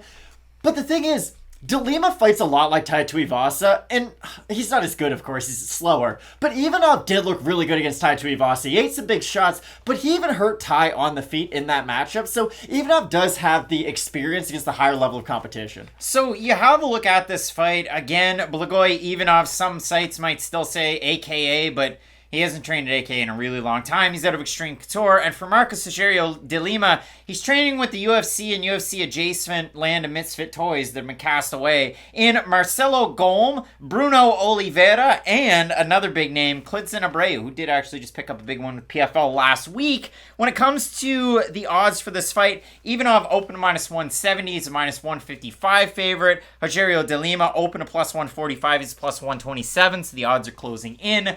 Matt, we have a look at the Tapology vote. Surprise test there to you. I'm going to say over under 65% Rogerio De Lima. I think Ivanov will be the favorite. You think so? And look at that. 693 total votes is 73% Ivanov, 78% by decision for the 27% that have Rogerio De Lima, 40% by decision, 46% by knockout. 2 big wins over Maurice Green, the crochet boss. And then, of course, Big Ben Rothwell in a row for Rogerio De Lima. Matt, what's the pick here? I like Blagoy Ivanov in this matchup. Again, it's not the sexiest pick, and if he wins, it's probably not going to be in the most aesthetically pleasing way. There's going to be a lot of clinch control, a lot of takedowns that probably don't result in submissions, just a lot of top control, I believe. De Lima, again, if you take away that one big punch he lands on Ben Rothwell, you do think about his career quite a bit differently leading up to that fight. And I'm trying not to get too caught up in De Lima's last performance. I know the power's there. I always knew the power was there. I just feel like that was one of the best versions you'll probably ever see of him. Now, I worry about Ivanov with his 2-year layoff. I worry about the speed disadvantage he's going to bring into this fight. But I do like the well-rounded game of him. And he can eat a big shot. He's been able to do that throughout his career. So if he does get into a bad position, if he does get cracked by a big shot, I'm going to trust his chin to at least be able to eat a couple. And he'll be able to withstand that big storm winning decision. Realistically, one of these two fighters has beaten a former UFC heavyweight champion in the past. Matt, do you know which fighter it is? Blagoy Ivanov, he beat Rico Rodriguez, Cam Soda MMA's True. own. Rico Rodriguez. I do have Blagoy Ivanov here. And listen, again, it's not the most fun pick. Blagoy's been off for a very long time, so it definitely does give you cause for concern. Somehow, younger fighter in this matchup, so that's a little bit weird. But again, with the abilities to take down Rogerio de Lima, whose takedown defense isn't all that great, and his first move off his back is not all that great, I do have to go with Ivanov. So both of us here are going with Bulgaria's own former Combat Sambo world champion, former World Series and PFL champion, albeit PFL was just one fight when the promotion switched names, Blagoy Ivanov. Let us know down below in the comment section who you have. And listen, two big fights up at the top that aren't for the title. You've got Michael Chandler taking on Tony Ferguson and Cowboy Cerrone taking on Joe Lozon. So you're not going to want to miss it. Keep it locked in with Fight Night Picks. We always say, let's get into it. Somewhere out there, Rogerio Bontorin is watching this fight like Dr. Claw and Inspector Gadget with that Deke intro and really just sitting there watching with ill intent, because if you look at it for both these guys coming up this weekend, Brandon Royval with a win over Bontorin his last time out by split. Matt Schnell able to get the win over Bontorin at 135 pounds, and that was a bit of an odd one, but both these guys are, you would say, flyweights. I mean, Schnell obviously with the more experience lately up there at 135. And they collide coming up this weekend in a possible fight of the night. Now, very much killer be killed flyweights, which we don't say all that often. You see a lot more of these flyweight fights, especially on the prelims, going to a decision. But when I look at these two guys, incredibly dynamic at what they do in completely different ways, and I absolutely love it. For Schnell, cross-training at multiple different gyms. Years ago, American Top Team, since has resettled in the Louisiana, Houston areas, Fortis MMA, a couple of different gyms around there as well. For Brandon Royval, a Factory X guy through and through, and we've seen a lot of exciting fights from Royval since the Tim Elliott fight on through, so I absolutely love this fight, and realistically, does Bontorin want next, or is he just kind of content with where he's at? Probably just content with where he's at, because it's weird. The three of these fighters do match up very well, and I include Bontorin into this because I know he has a win over one and a loss to the other. They were all very competitive and very close fights. They were all very fun fights to go back and rewatch in hindsight. This fight's going to be awesome, though, because Matt Schnell's this really strange fighter who is a great grappler, but we really only see him box inside the UFC for the most part, and it is really odd. He doesn't have bad striking by any means. That is not what I'm here to tell you guys today. But you know, he struggles with taking big punches on the feet, and he's a really good grappler offensively and defensively, so why wouldn't he just try to grapple a little bit more throughout his fights? Because Schnell has a very, very advanced submission game. He's not just somebody who's going to wait in your half guard, wait in full control, or wait in full guard, wait in half guard, and just sort of stand around. Like, he's getting stuff done while he's on the mat, and he's a joy to watch when he does grapple.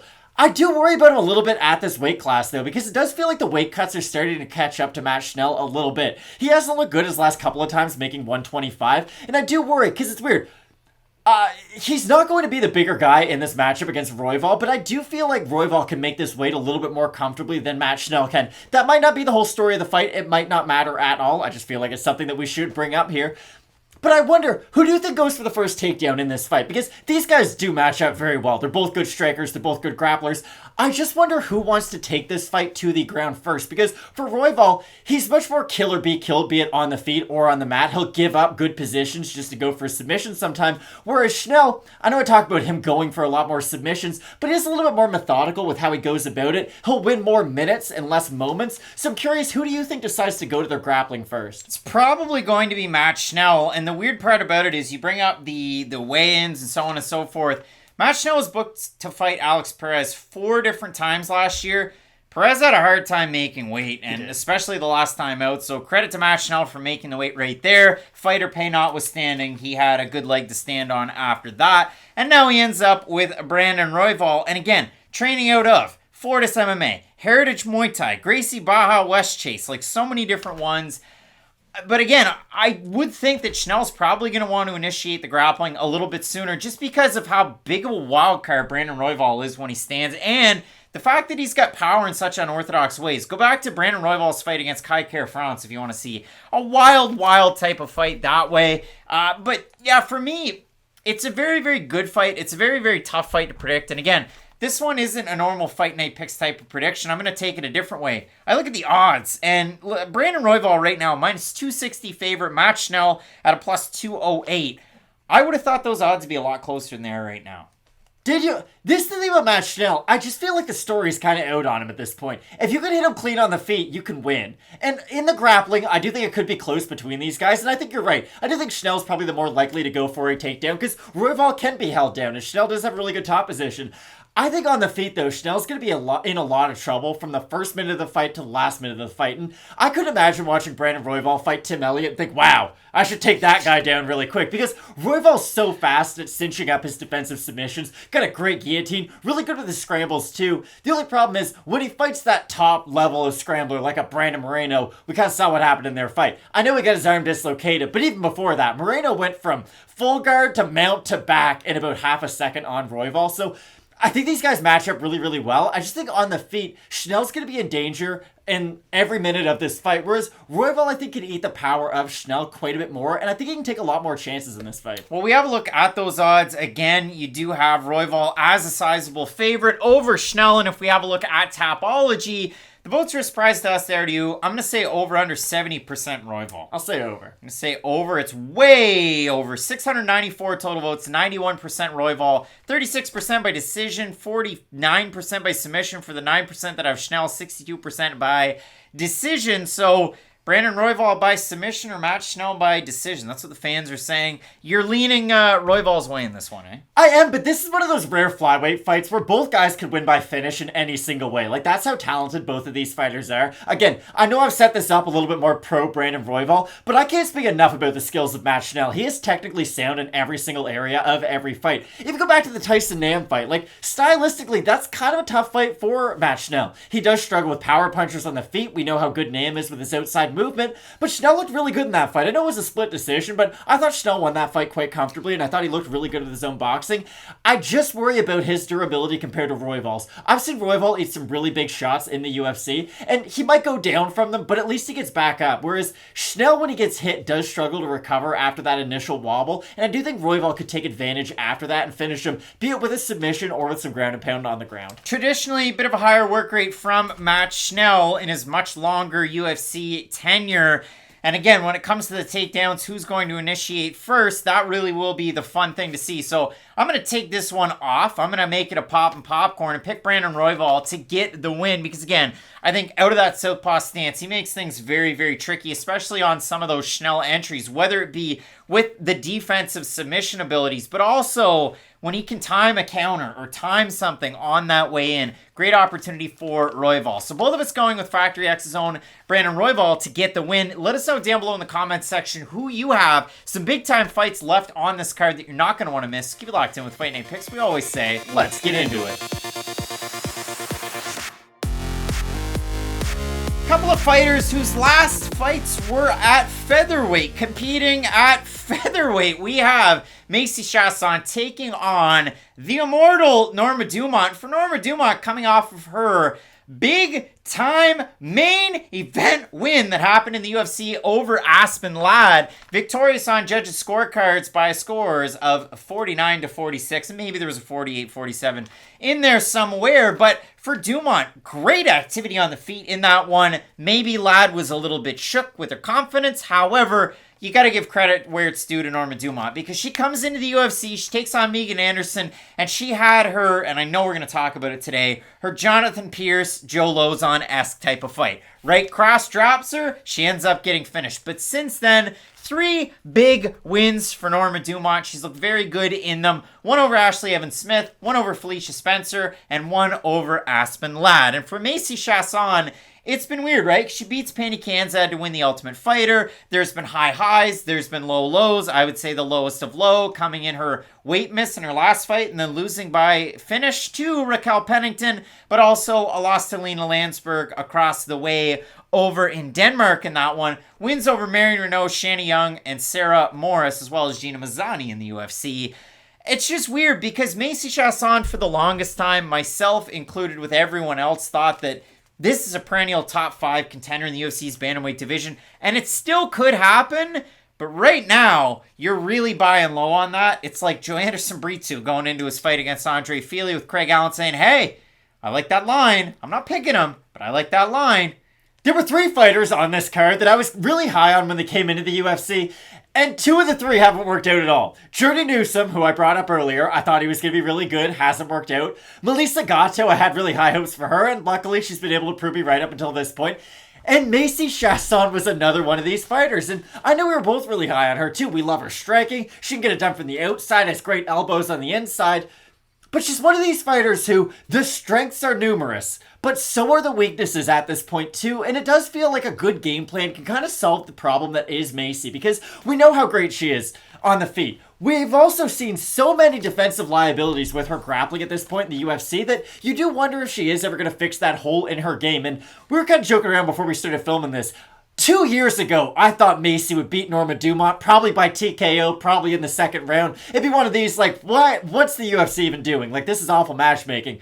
But knowing what we know now, and knowing how good Norma Dumont looks at 145 pounds, this is a really tough fight for Macy, and it's definitely an uphill battle because, okay, what does Norma Dumont excel at? She's a phenomenal grappler, has really good submission ability, but her striking continues to get better, and she has really good Muay Thai. Her striking's always, I mean, a Sonda black belt, and you see that in her movement on the feet. The issue was, going off that Megan Anderson loss, though, you just didn't really know what you were going to get, but she definitely has been able to showcase that part of her game a lot more now, and you're right, that loss to Megan Anderson is one of those tough losses. Like, let's just call it what it is. That's a really bad look. But if you do look at what she's been able to accomplish ever since that, I do feel like she's more than been able to make up for that bad performance. Whereas Chiasson, she's kind of in the other category where it started really high, and we've just sort of been chipping away at it ever since. And her last fight against Raquel Pennington, I thought stylistically okay. Pennington, we know how good of a grinder she is. She has good submissions.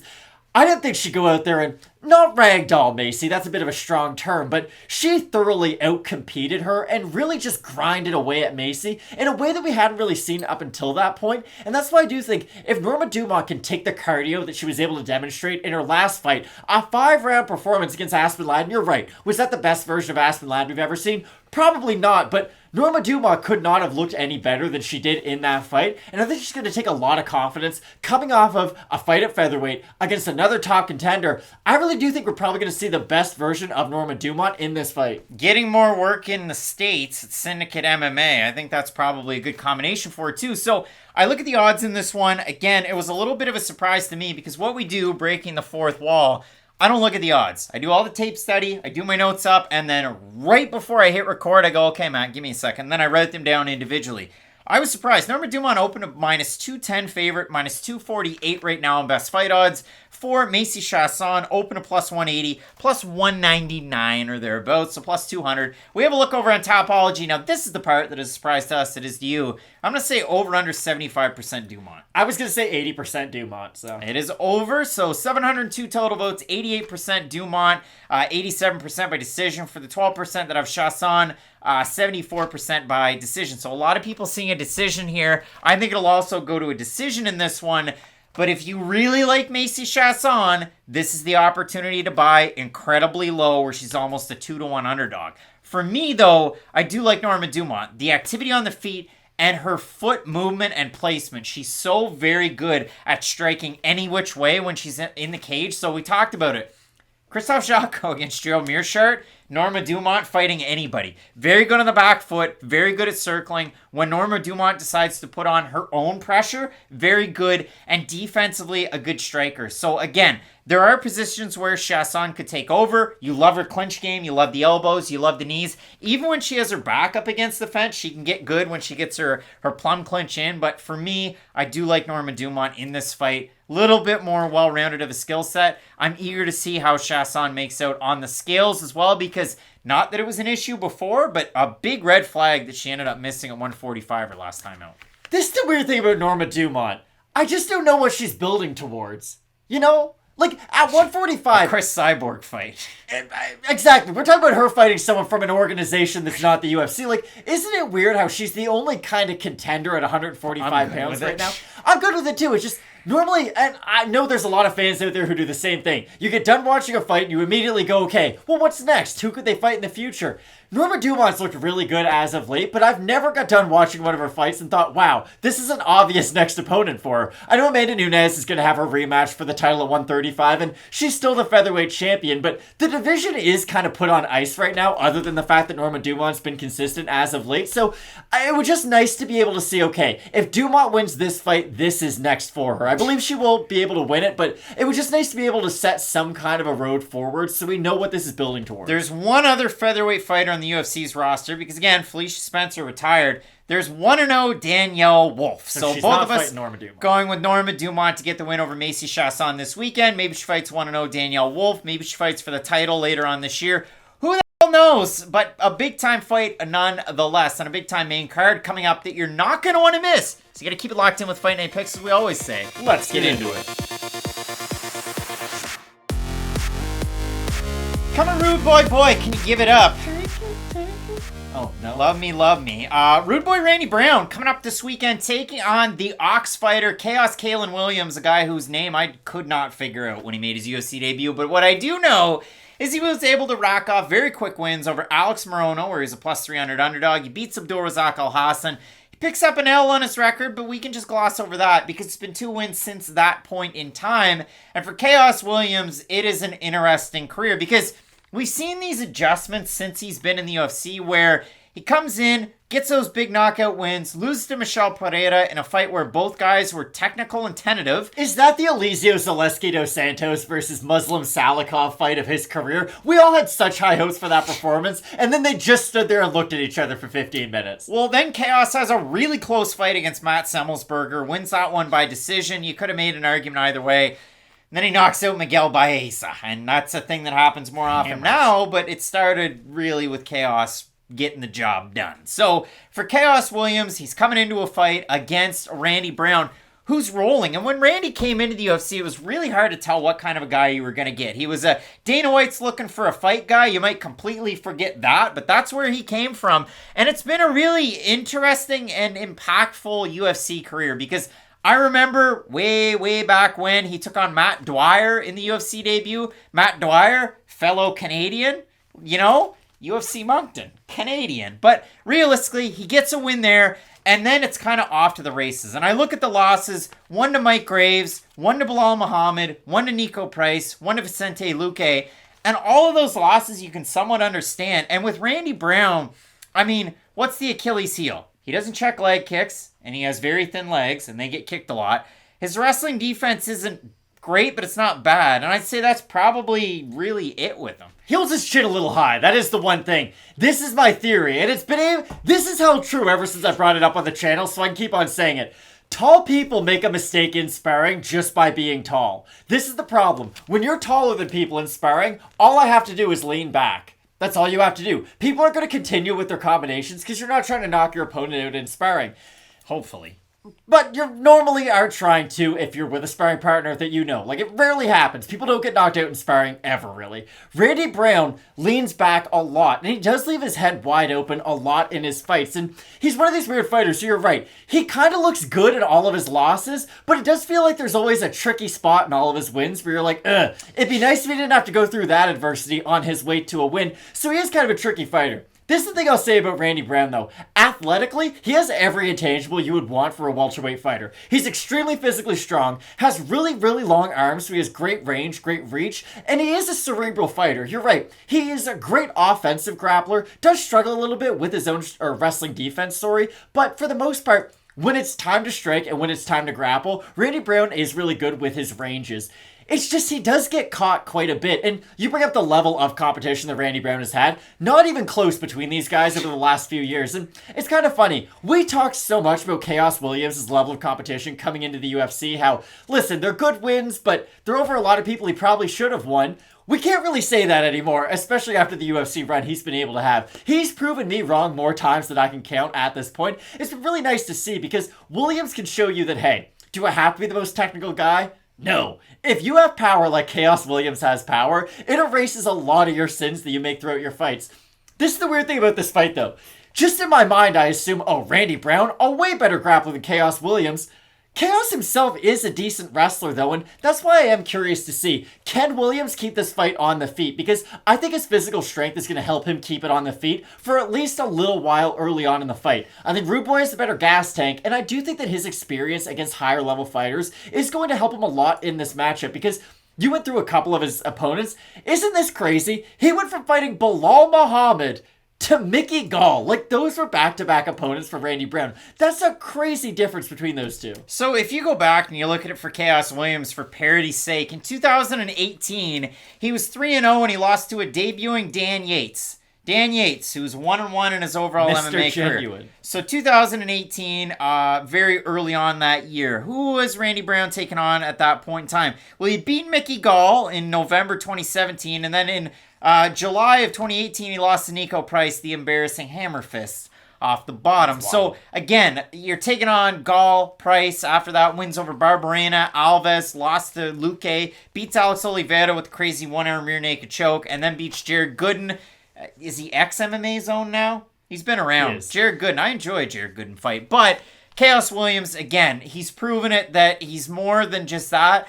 On the regional scene, he was a good wrestler, but again, I worry about it against Randy Brown because Randy Brown's jiu-jitsu is very, very good. So we look at the odds for this fight. Brown open to -125. He's a +111 underdog at this point. We look at it for Chaos Williams, open to +105. He is a -135 favorite. We have a look at the Tapology votes. Surprise to us as they are to you. I'm going to say over under 65% Chaos Williams. I'll say over. I'm going to say over. It is over. 694 total votes. Wow. 74% Williams. 87% by knockout. For the 26% that are Brown. 67% by decision. Matt, these guys are somebody that's been like high listening to the show. I just freaked them out and ruined their night by knocking on the shelf behind us. But, Matt, when we're looking at this one, these guys are knocking on the top 15. They're probably, in that 25 to 20 category, somewhere in there. There's a lot of names in that category, by the way. But who do you have? More than 5, you'd say? More than 5, more than 10. I have so many people in that top 25 to 20. But when we're looking at this fight, I mean, who are you picking here?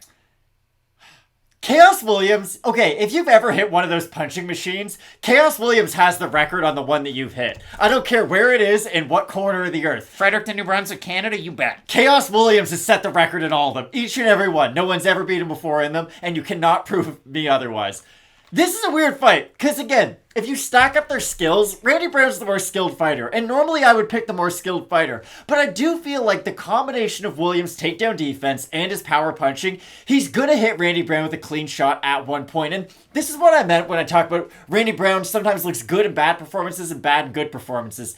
Against Nico Price, he looked pretty good early on in that fight. He out-wrestled Nico Price, like, he got to that top position, and then Nico Price had done something we had never seen before.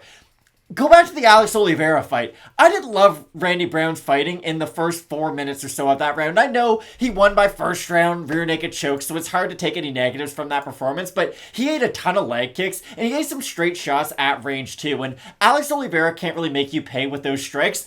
Chaos Williams certainly can, though, and I think that's why I'm going to side towards Chaos Williams for this fight, but we were talking about this before. This could have been on the Fight of the Night screen without a doubt. Oh, 100%. Chaos Williams throws a lot of kicks, and he kind of plants on his left foot, throws the kick, and then resets.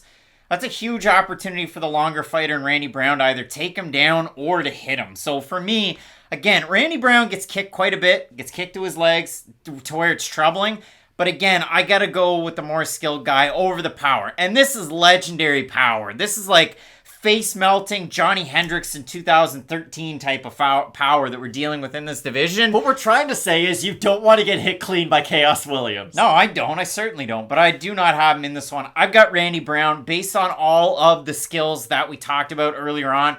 But again, the vaporizing power of Chaos Williams. How many adjectives can I add on to the power? We could be here all day. We're split on the pick. I'm going to go with the man representing Jamaica. He has multiple Airbnbs there. I heard that in an interview that he did with James Lynch not that long ago. Hook us up, Randy Brown. To learn that Randy Brown's not training at King's MMA for this fight. Matt's going with Chaos Williams. Let us know down below in the comment section who you have. It's a great fight at welterweight, and we have a giant main card coming up that you're not going to want to miss. Keep it locked in with Fight Night Picks. We always say, let's get into it.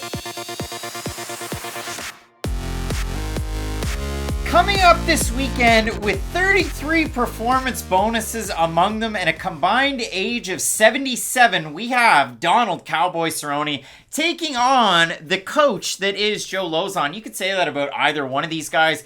For Donald Cerrone, he has the BMF Ranch. I've seen a lot of fighters go there recently. Daniel Rodrigues, a longtime guy there. Cameron Else, that's been in the UFC. Yeah, Rodrigues has made some stops throughout the years. You've also had Sasha Platnikov and Cerrone for this camp. A little bit there, a little bit with those guys at Syndicate MMA. Taking on Joe Lauzon out of, well, Lauzon's mixed martial arts. And a lot of fighters that have gone through that door as well lately. But a really weird point in these guys' career, because I talk about it in terms of the bonuses, and they have won so many of them. For Cerrone, his last bonus against Tony Ferguson, a fight of the night where he blew his nose and his eyeball puffed up and he looked like an old miner from the 1800s. Before that, bonuses over or against Ali Quinta, fight of the night performance bonus against Alex Hernandez, and a performance bonus over Mike Perry. And if you look at it for Joe Lauzon, his last performance bonuses, or bonus in general, was a fight of the night against Jim Miller in 2016. Obviously, we know where these guys are right now, because Cerrone, a little bit older. Joe Lauzon hasn't been fighting as much. A little bit older. Hasn't been fighting as much, has Joe Lauzon. However, Joe Lauzon had a fight against Jonathan Pierce that just ages so well. And for Jonathan Pierce, he's bucked it. Like, he's past it now, but that was Lauzon's last fight. So he can still rest on those laurels.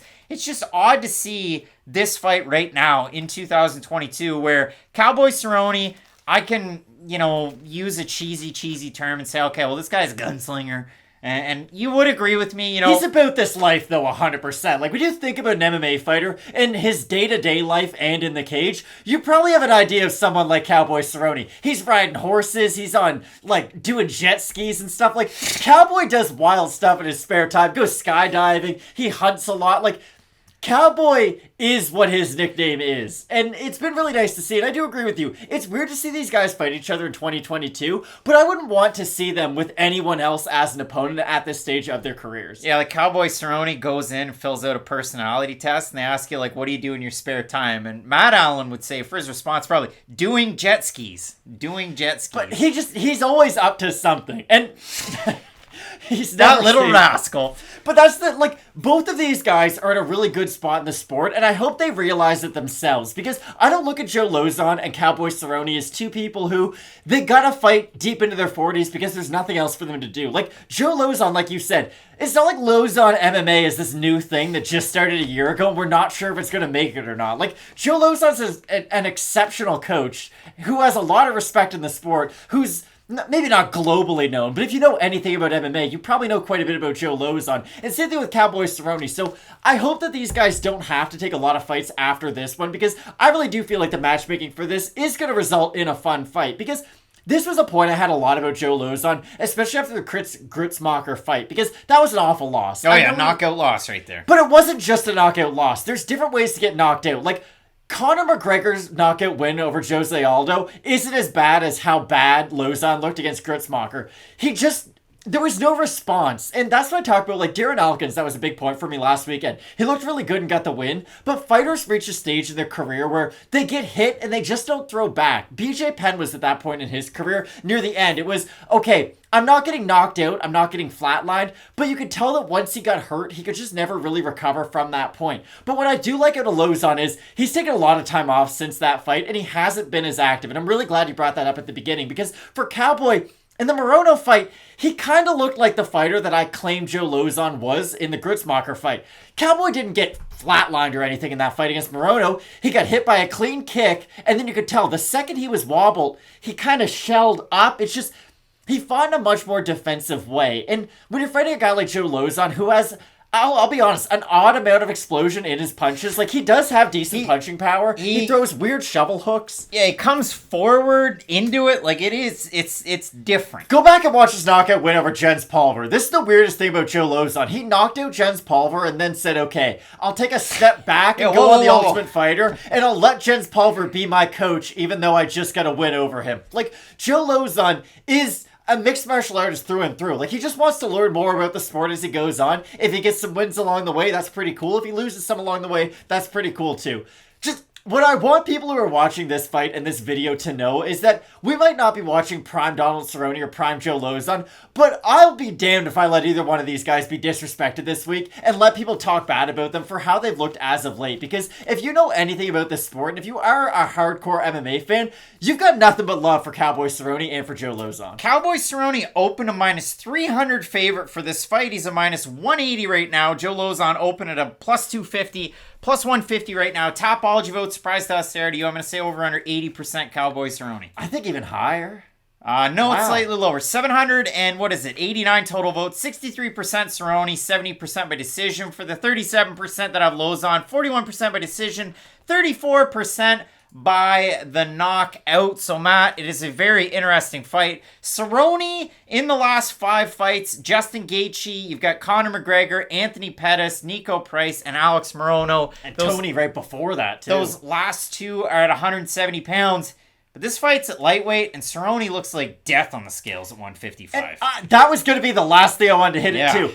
I like the fact that Lozon's making Cowboy come down to his weight class and not moving up, because I feel like this fight would have originally planned for, hey, you guys are both about to retire. How about we don't cut weight? We both fight at welterweight. If that was the case, I would say Cowboy Cerrone without a doubt. He's the much bigger guy naturally, and I do think this weight cut down to 155 is very, very tough for him at this stage of his career. Like, he moved up to 170 in 2016. That was a while ago. Like, 2016 wasn't 2 years ago anymore. That was 6 years ago now that he decided, I can't make that weight and I need to enter a new weight class. And that's why I can't pick Cowboy Cerrone with 100% confidence. I'm still going to pick him in this fight because I do feel like the results for him on the feet are a lot more concussive than Joe Lozon. I know Lozon has surprising punching power, but Cowboy still has good kicks on the outside. He still has weapons on the feet that are going to damage Lozon over time. But if the weight cut is tough on Cowboy, and I think we all think it will be, I could see a lot of worlds where Joe Lozon gets him to the ground, maybe looks really good, but I'm still going to pick Cowboy. Yeah, I think Joe Lozon absolutely grinds him out and makes this a Joe Lozon fight. But Cowboy just beat RDA in a straight, like, submission grappling thing. So I do think he's focused a lot on his grappling as of late. That was in 2020. And then he lost to Craig Jones, and he lost to Joe Selecki, who's a big 155. Craig Jones, the best grappler in the world? And again, you see where I set it up? Craig Jones and then Joe Selecki. I'm just saying, the fact that he's focused a lot on his grappling during this time off, I think will help him a lot in this matchup with Lozon. To me, I look at it like Jessica I going to grappling tournaments. She's losing those, and then also not grappling well in Cowboy MMA. has tons of submission wins on his record, though. I know he does. I'm aware of that. Jessica I's not a good MMA grappler, though. Cowboy is a good one. And Joe Lozon's a better one. I don't know if it's so cut and dry like that. Like, Cowboy, I don't think is just doing submission tournaments to pass the time. Like, he genuinely has a ton of submission wins at the UFC level. Yeah, no, and he's 39. We're split on the pick. I've got Joe Lozon, who was a heavy underdog at the start. Now the odds are closing in. You got Donald Cowboy Cerrone to get off that losing streak and gain a dub inside of the cage. Big time fight coming up this weekend. It's contentious with us. You let us know down below in the comments section who you have in this premier fight and in this weight class. Title on the line. Charles Oliveira taking on Justin Gaethje in that main event. I can't wait for it. I know you're excited about it too. Keep it locked in with Fight Night Picks. We always say, let's get into it. Big time rematch scheduled for this weekend, and this one is years in the making. Their first fight was at UFC Fight Night 56 in a main event of, and I want to make sure that I get this one right, in Uberlândia in Brazil, and it was Ovince St. Preux finishing Mauricio Shogun Rua inside of a round with a check left hook on the back foot, which is something that we see very often out of Ovince St. Preux. Shogun Rua going down, St. Preux hammering away, and they were scheduled to rematch a few years later, but it was unfortunate the fight did not happen. But that first one, November 8th, 2014. I was in university back then, Matt. Where were you in 2014? Still in high school? I was in grade 10 at the time, yeah.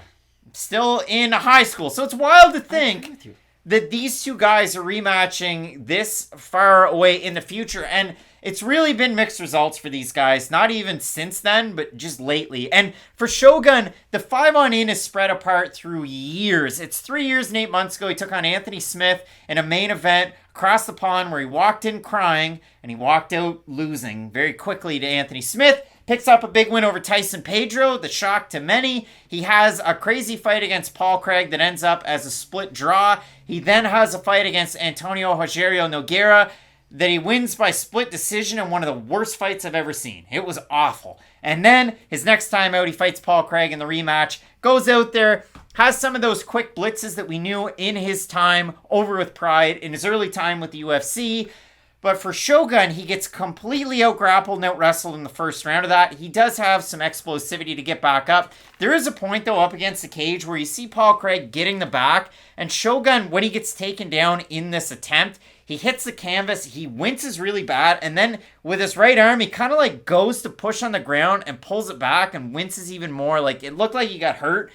Gets back up, but then in the second round, some more explosion, gets taken down, back mounted, flattened out, Paul Craig hammering away, Herb Dean watching, and then Shogun tapping due to strikes. And that was just something that you didn't want to see. Taking on OSP, who, yes, he's been finished. Yes, he's fought at heavyweight lately. The Tanner Boser fight, he did absolutely nothing in the first round of that fight. He got backed up, did not strike, did not counter, had nothing. His coach said, okay, now you got him tired. You got to start doing something.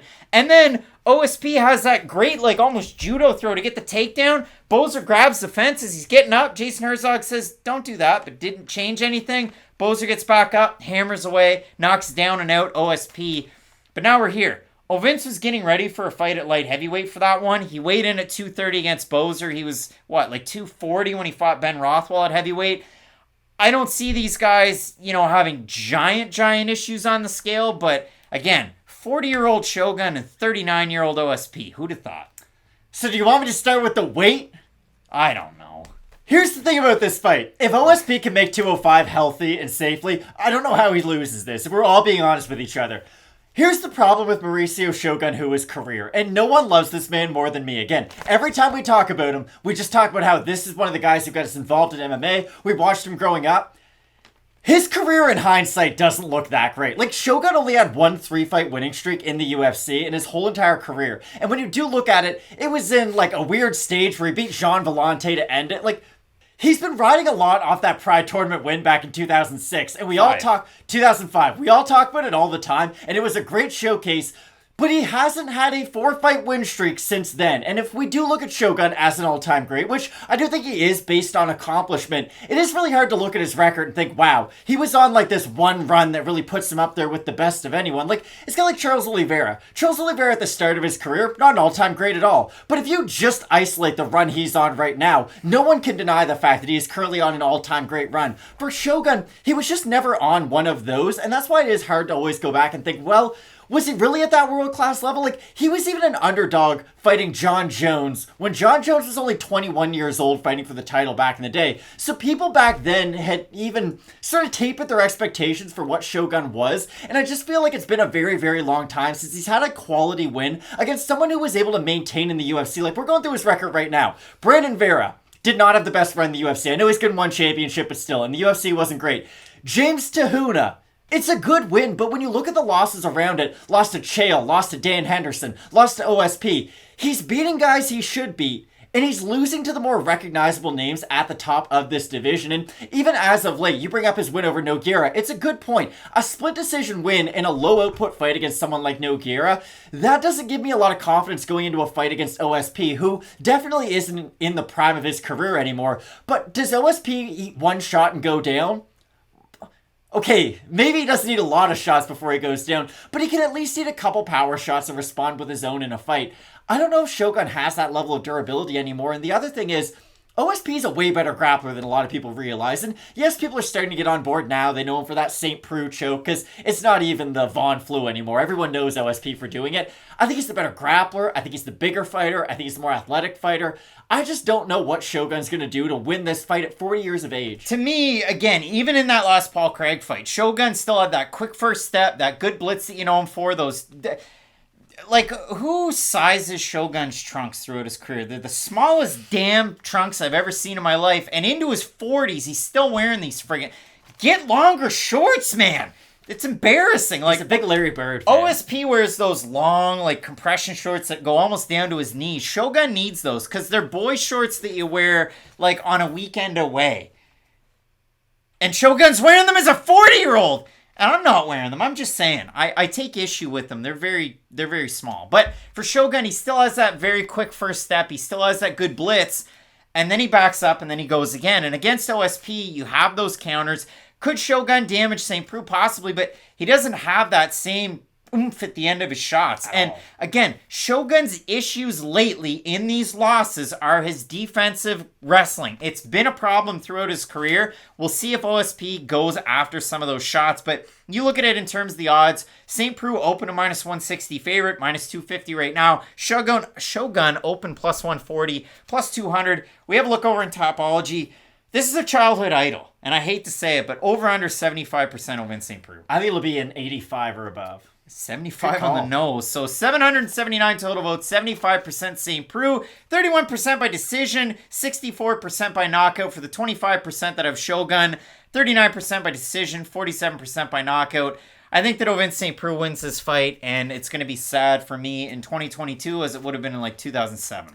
I think OSP stops Shogun, probably with a big kick too. That's the problem. On the outside, OSP has crazy power with his kicks. I know we haven't seen it a lot as of late because he's fighting heavyweights who can kind of wear on him with their physicality, so they're not giving him the range to set up with his own kicks. Shogun likes to stand at that kickboxing Muay Thai range and try to get off his own leg kicks. If you stand at kicking range with OSP, it's one of the worst ideas you can possibly have. Like, he broke John Jones' arm with a kick. That's a pretty big deal. No, sorry. He got his own arm broken against John Jones in that fight. I should clarify that. But his kicks were really good to the body and to the arms. And that's the thing that I do focus on a lot. Even if Shogun's blocking these kicks to the body and to the head, I still think they are going to damage him as the fight goes on. Whereas, unless Preux eats a big flurry up against the cage, I think he'll be the steadier fighter. And again, I like St. Preux by finishing this. And it hurts to say that when I'm talking about Shogun Rua. Shogun, in the first round of these fights, like 35 years of age plus, in the second round of his fights, he looks completely gassed in the second round. He's breathing heavy, flat-footed, loses the explosivity. So if he wins, it would surprise me this weekend. I also have Ovince St. Preux coming up. Maybe it's not going to be in like 30 or 40 seconds like the first fight, but I do have St. Preux to win by finish this weekend. So let us know down below in the comment section. Are we completely off base on this one? Do you have the 2005 Pride Grand Prix Championship winner who finished Alistair Overeem back then? Or do you have the man himself, now representing Extreme Couture in Ovince St. Preux? Big time fight on this main card. 3 big ones left that you're not going to want to miss. Keep it locked in with Fight Night Picks. We always say, let's get into it. Big time fight coming up on our UFC 274 main card at lightweight. We have the former 12 fight in a row winner, El Cucuy Tony Ferguson, taking on the former 3-time Bellator lightweight champ, Iron Michael Chandler. For Tony Ferguson, I want to stress the importance of that 12-fight win streak because we've only seen win streaks one fight longer in the UFC. Listen, John Jones, Demetrius Johnson, who else? Habib, they had a 13-fight win streak. GSP had a 13-fight win streak. Like, we haven't seen many guys or fighters in general have win streaks that long before, and that is the list and the type of air that Tony Ferguson was in. Now, again, he has lost 3 in a row. Justin Gaethje in there. Then you have Beneil Dariush. You also have Charles Oliveira. All of those 3 kind of going in different ways except for the last 2, because realistically, you look at it in the fight against Justin Gaethje, blood and guts, absolutely an amazing fight, and it's Gaethje just with an accumulation of damage. It's the reason that got him to the dance. He's able to get that win over Ferguson and really, really pour it on him. And then you look at the last 2 fights, the Charles Oliveira fight where in the first round, Oliveira is able to get 3 minutes and 35 seconds of control. Second round, 4 minutes and 5 seconds of control. Third round, 3 minutes, 59 seconds of control. Was the book out on Tony Ferguson after that one? Because Beneil Dariush goes out. First round, 3 minutes and 40 seconds. Second round, 4 minutes and 4 seconds. Third round, 4 minutes and 31 seconds of control time. This was Tony Ferguson's arm when he fought Charles Oliveira. It wasn't just bent back in an armbar. I thought his arm was getting snapped off. Like, remember when Habib fought Michael Johnson? And Joe Rogan's like, please, for the love of God, Michael Johnson, tap. He's going to break your arm. That was the level of armbar that Tony Ferguson was put into. And he still somehow had, like, the heart to be like, yeah, I'm cool with basically losing my right arm for the rest of this fight. Just Tony Ferguson, win, lose, or draw, isn't going to give up on himself. No, and it's crazy to see that. And again, Ferguson at this point in his career is obviously a different fighter than he was 3 or 4 years ago, but even at 38, it'll be interesting to see what version we do get of him, considering the fight against Beneil Dariush was 11 months ago. And for Michael Chandler, again, this is a guy that made his UFC debut a year and 3 months ago, performance of the night bonus and a title shot earned off his victory over Dan Hooker. We all know that overhand. A loss to Charles Oliveira about 11 months ago, where that was a crazy fight. I mean, he almost had Oliveira finish in the first round. And then his last fight against Justin Gaethje about 5 months ago, a fight of the year. And we're going to talk a lot about Justin Gaethje because he's arguably had 3 fight of the years since he's been with UFC, debuting in 2017. But Michael Chandler, you might have thought, okay, well, this guy's like late in his career. He's coming over into the UFC. What kind of an impact can he make now? Because even back in 2019, he got finished pretty quickly by Patricio Pitbull, who's once again your Bellator featherweight champ. But I look at this guy as Michael Chandler. Yes, I know he just turned 36 years old last week. But to me, it still feels like he still has something left in the tank against these top 15 guys at lightweight. I agree with that 100%. It just feels like his level of competition has improved over time because he was beating good guys in Bellator. I'm not here to tell you he wasn't. But after like the Eddie Alvarez, Will Brooks sort of category in Bellator, he was fighting guys who, for the most part, you felt like he was going to be able to beat before the fight happened. I know he lost to Brent Primus. There was that weird nerve injury. But if you watch the rematch of their fight, you can kind of see how that first fight was probably going to go. Michael Chandler kind of Habibs him, just gets on top of him, ground and pounds him pretty much for 25 minutes, wins a very dominant decision win over him in the rematch. But I just feel like the last 2 guys who he's fought in Justin Gaethje and Charles Oliveira, well, they're fighting for the UFC title. They are very, very good at this sport. But Chandler made a great account of himself in both of those performances. Like you said, had Charles Oliveira in all sorts of trouble in the first round of his fight. But let's kind of be fair to Oliveira. The fight doesn't start until he gets dropped and gets back up to his feet. That's when Charles Oliveira really enters his own matrix. But for Chandler, he still has the explosion that he had pre-UFC. He still has incredible punching power. He's just a really interesting fighter because he's so offensively oriented. And I do feel like against these upper echelon strikers, I know Gaethje and Oliveira strike in a very different way, and trust me, we have many minutes worth of that to talk about later on, but they're still very technical with the way that they strike. Gaethje was able to drop Michael Chandler with a beautifully placed uppercut up the middle because he was able to read Michael Chandler's defense and figure out, okay, this guy's ducking when I'm throwing my lead hook. If I feint the hook, throw the uppercut, he's going to go right into it. Very smart by Justin Gaethje. Charles Oliveira, what was he able to do? This guy's dropping his hands, loading up, throwing a lot of overhands. If I just be technical down the middle, I'm going to be able to clip him with a hook. And guess what happened against Michael Chandler in that fight? Gets clipped and gets dropped. It was so weird to me after Chandler's fight with Oliveira because we had both predicted he was going to beat Dan Hooker and we both predicted he was going to lose to Oliveira. And a bunch of people came after us like, oh, there's no way you thought Michael Chandler was going to get knocked out. If you've watched him throughout his career, the only weakness in his game, and I truly mean the only weakness in his game, is his durability is not at like 10 out of 10. He doesn't have a glass chin. He's not a fighter who gives up in fights. He can just get hurt though. And it'll be interesting to see if Tony Ferguson can hurt Michael Chandler because Ferguson has really good punching power. I just don't feel like we've been able to see it a lot throughout his fights. There's some examples. Look at how he was able to jab up some of his opponents in the earlier stage of his career. Cowboy's a good example. It's just sustained damage throughout the fight. And even go to the Justin Gaethje matchup. He dropped Gaethje with a really nice uppercut in the second round of their fight. And I understand Tony Ferguson ate a lifetime's worth of damage in that matchup, but there were still some isolated instances where he was landing really big power shots on Justin Gaethje, and I think Gaethje's quite a bit more durable than Michael Chandler, so I do think there's a window where Ferguson hits Chandler with a big shot on the feet, maybe wobbles him and could submit him on the ground, but this fight stylistically is so much fun. It's a weird one because, I mean, you talk about Michael Chandler and what does he tend to do when he gets rocked? He tends to wrestle, and he gets really, really down and dirty with the wrestling, and for Tony Ferguson, if Ferguson's able to hurt Chandler and make Chandler the wrestler that we know he is, again, Division I All-American at the University of Missouri in 2009, well, then you're normally entering a world of hurt. Now, we saw Charles Oliveira completely negate that, and he might be the best grappler we've ever seen. Made Tony Ferguson, very, very defensive off his back. And then Beneil Dariush did that and turned it up a little bit. Like, it was so weird to see Tony Ferguson off his back, but not able to offer up any resistance to Dariush. I think that's a great point. I guess this is the question I'm going to leave for you. Do you think Dariush is better or worse than Michael Chandler? And I know MMA math's hard to do, but still, Dariush and Chandler kind of fight in a similar manner. It's just Dariush doesn't have the crazy athleticism of Chandler. He's just a little bit steadier with everything that he does. So I guess for you, do you look at Beneil Dariush in the grand scheme of things as ahead of Chandler in the rankings, or would you say they're very similar fighters based on their skill sets? I mean, Dariush, rankings-wise, might be a little bit higher, but when I do look at it, if I stack their skills up, Dariush is an efficient striker. His striking defense is lacking, but Michael Chandler's kind of in the same spot in some of his fights. Wrestling-wise, Chandler obviously has the edge, but grappling jiu-jitsu-wise is definitely Dariush. Now, they do things differently. When Chandler ends up on the mat, he's trying to gain position over submission, position over everything, land some ground and pound.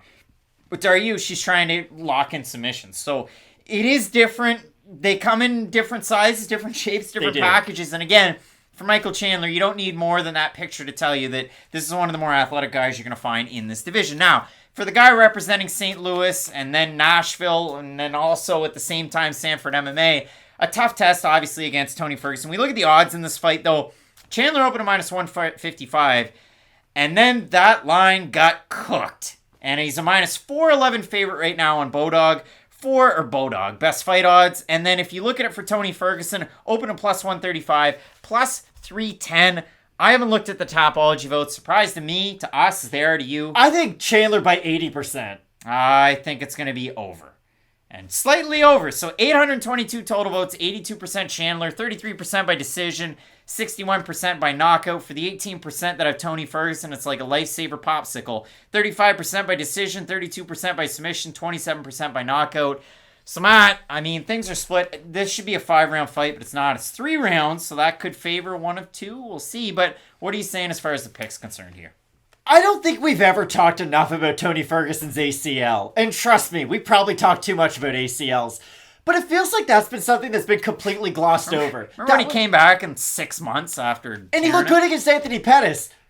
But Anthony Pettis hadn't had a meaningful win in a long time up until that point. I know he beat Wonder Boy right after that fight, but still, that was Anthony Pettis kind of on his way out of the UFC. He was ranked 8th in the lightweight division at that time, so it wasn't still like people were thinking about Anthony Pettis as, oh, he could fight for the title at any day. It was a great fight by Ferguson, but I do feel like he has lost a step after that fight. And when you take into account the knee issues, and just a lot of the damage he's eaten throughout his last few fights. I know it's been in different ways with Oliveira and Dariush than it was against Gaethje, but still, he was the nail much more than he was the hammer in those two fights too. And that's the hard thing. There's a real argument out there that Tony Ferguson's lost his last, 11 rounds?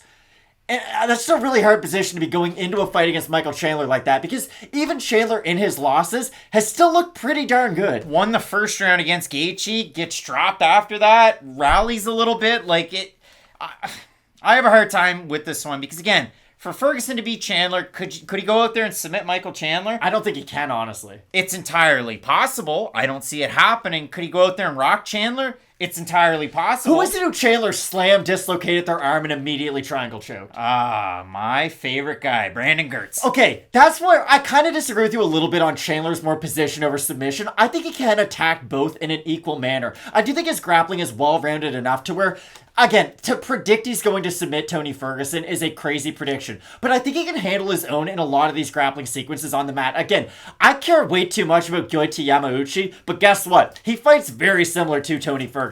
They're both very back jiu-jitsu oriented, and they're good rangy strikers. And Michael Chandler had a field day with Gaethje, so I think he can do the same against Ferguson. We definitely did see Christoph Jotko play that game last week against the people can't see it, Gerald Mearshart, GM3, a prop from the show. But yeah, I have Michael Chandler in this matchup as well. Pains me to say it because everybody loves the Tony Ferguson fight, and I know we're probably going to get some hate in the comments section for not picking Tony Ferguson, but folks, let us know in the comments section who you have in this one. Exactly, and if you do think Tony Ferguson's going to win, please try to set out a game plan, because I'm very curious, what is Tony Ferguson's best path to victory? He's a great striker, he is really good on the ground, but again, Chandler just seems to have the counter for a lot of the strengths of Ferguson, so I'm curious where you guys think Ferguson can excel in this matchup. Big time opportunity for both of these guys. We have 2 title fights up at the top between Namajunas and Esparza, Oliveira and Gaethje that you're not going to want to miss. Keep it locked in with Fight Night Picks. We always say, let's get into it.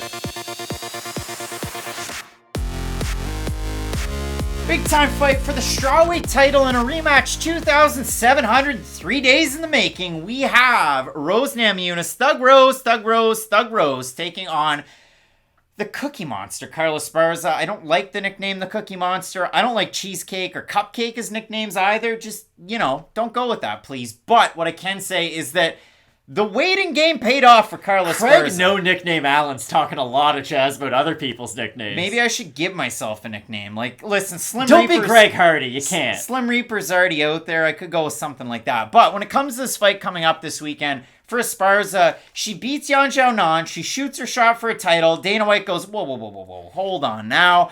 And ultimately holding on now, again, it did pay off. So that fight that she had against Yan Xiaonan, where she surprisingly won by finish, was 11 months ago. Before that, wins over Marina Rodrigues, the hotness in this division, Michelle Waterson, Alexa Grasso, and Vina Jandiroba. Big ones nonetheless. And for Esparza, very close fights in certain fights. Some fights, like her last one, she completely dominates and excels in.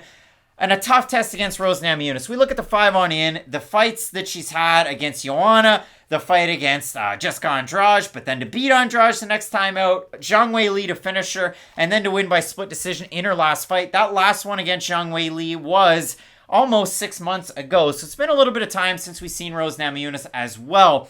But again, it's just crazy to think, because if you go back to their season of The Ultimate Fighter, that was the introduction of the strawweight division into the UFC. There were some big names like Alex Chambers, Jessica Penne, some big names. But the way that it was done was the UFC secretly seeded all of these fighters, and the coaches didn't know about it. Carla Esparza was the number 1 seeded fighter. She was also the number 1 pick by Team Pettis. But if you look at it, she was the Invicta strawweight champ at that point. 100% justified. She did go on to win the title. And she won the title, so exactly that. But it's just crazy to think that they were at that point.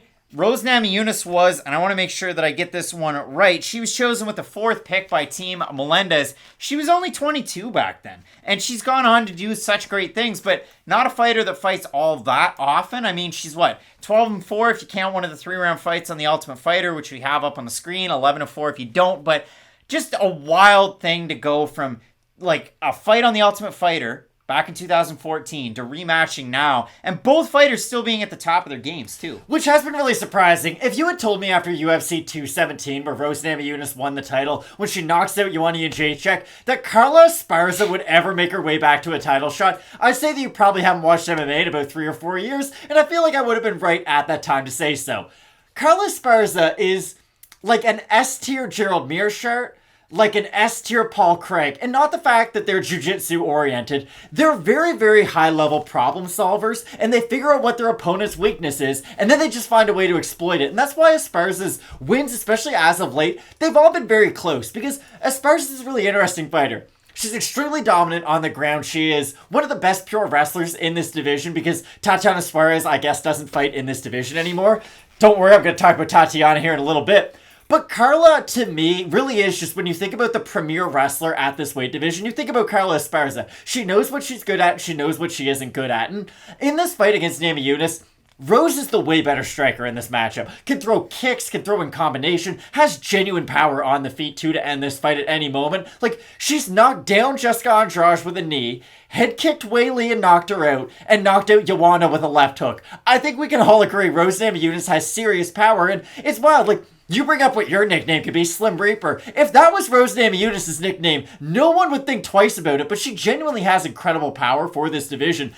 It's just going to be weird for Esparza because, again, she always finds what her opponent's weakness is and she can exploit it. Against Marina Rodrigues, on the feet, Rodrigues looked phenomenal, but she couldn't get up off of the ground. Yan Xiaonan, on the feet, looked pretty good, but just couldn't deal with the pressure of Carla Esparza. Rose is one of those fighters who, on the feet, let's say these two are 50-50. Esparza at some point is going to have to shoot for a takedown, and no one at the UFC level up until this point has been able to solid prove to me that, hey, I can out-grapple Rose Namajunas, because it is kind of wild. We talk about her a lot with her striking on the feet now. She submitted a lot of fighters on her way up, and I always go back to the Michelle Waterson fight. That's when I really took notice of Rose Namajunas and thought, wow, she can be a world-class fighter in this division, because we talk about JSP when he fought Joe Lozon, how that was a bad loss.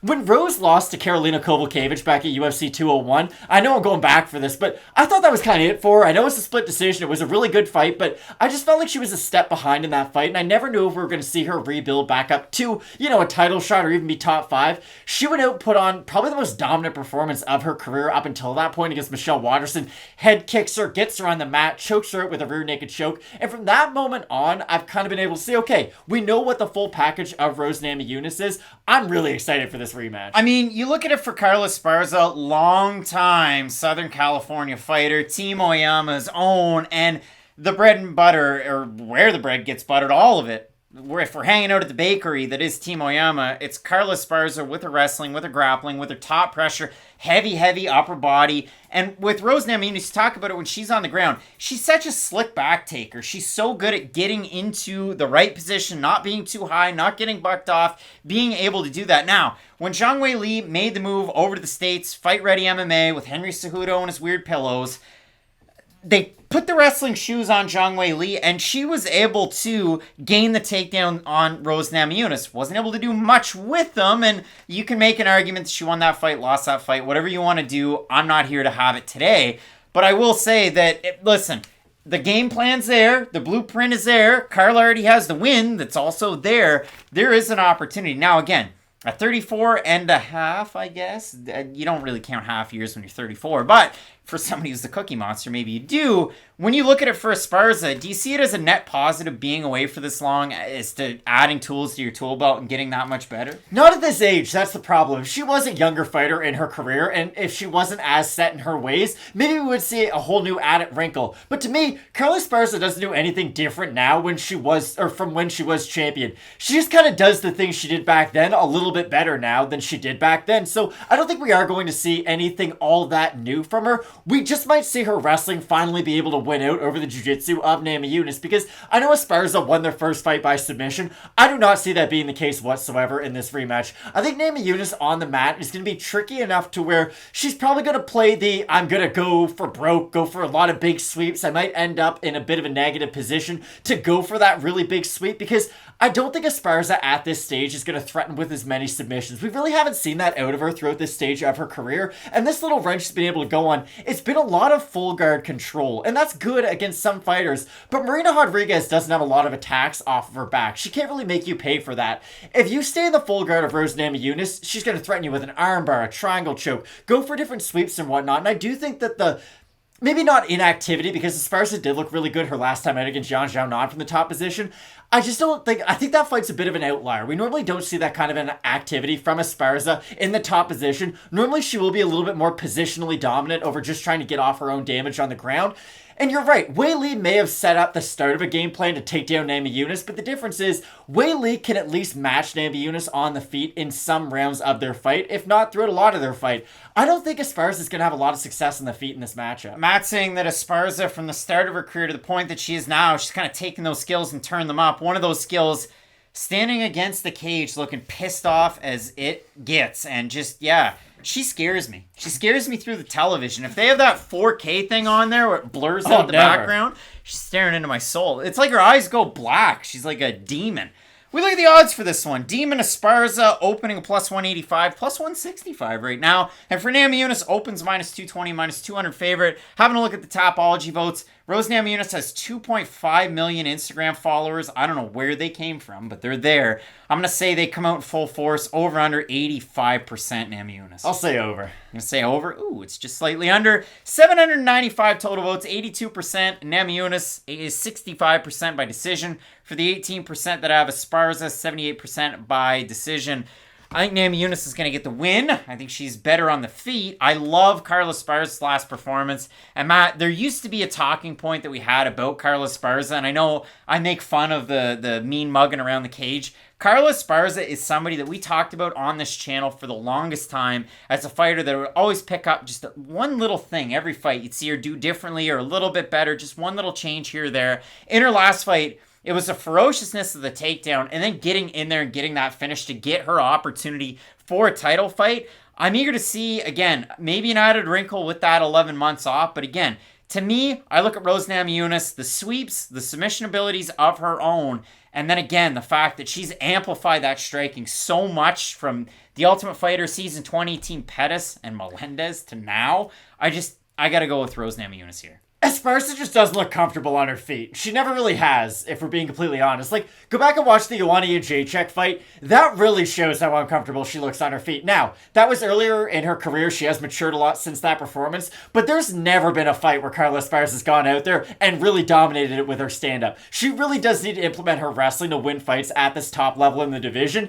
And I don't think taking down Rose Namajunas at this stage of her career is all that easy to do. And I think you're going to need a lot of damage on your way in for your entry. So I do like Namajunas in this matchup, but like you had said to start it off, it's really nice to see both these ladies still maintain their peak at the top of the sport, even after all this time and all these years since their first fight. Both of us going with the and still in this matchup for Thug Rose Namajunas. Let us know down below in the comment section who you have. Is it Thug Rose, Thug Rose, Thug Rose? Or is it the Cookie Monster Carla Esparza from the Slim Reaper? Both of us going with, like I said, Thug Rose to get the win. And listen, you're not going to want to miss it because 2 hours before the prelims coming up this Saturday, Fight Night Picks question mark kicks. If anybody missed weight, we have the opportunity to really go back and analyze that. So again, 2 hours before the prelims. And for this part of the card, the Fight Night Picks sidekick where we're hanging out here on the channel, opening up that chat, having the conversation with you folks out there. So make sure you tune into that. Keep it locked in with Fight Night Picks. And as we always say, let's get into it.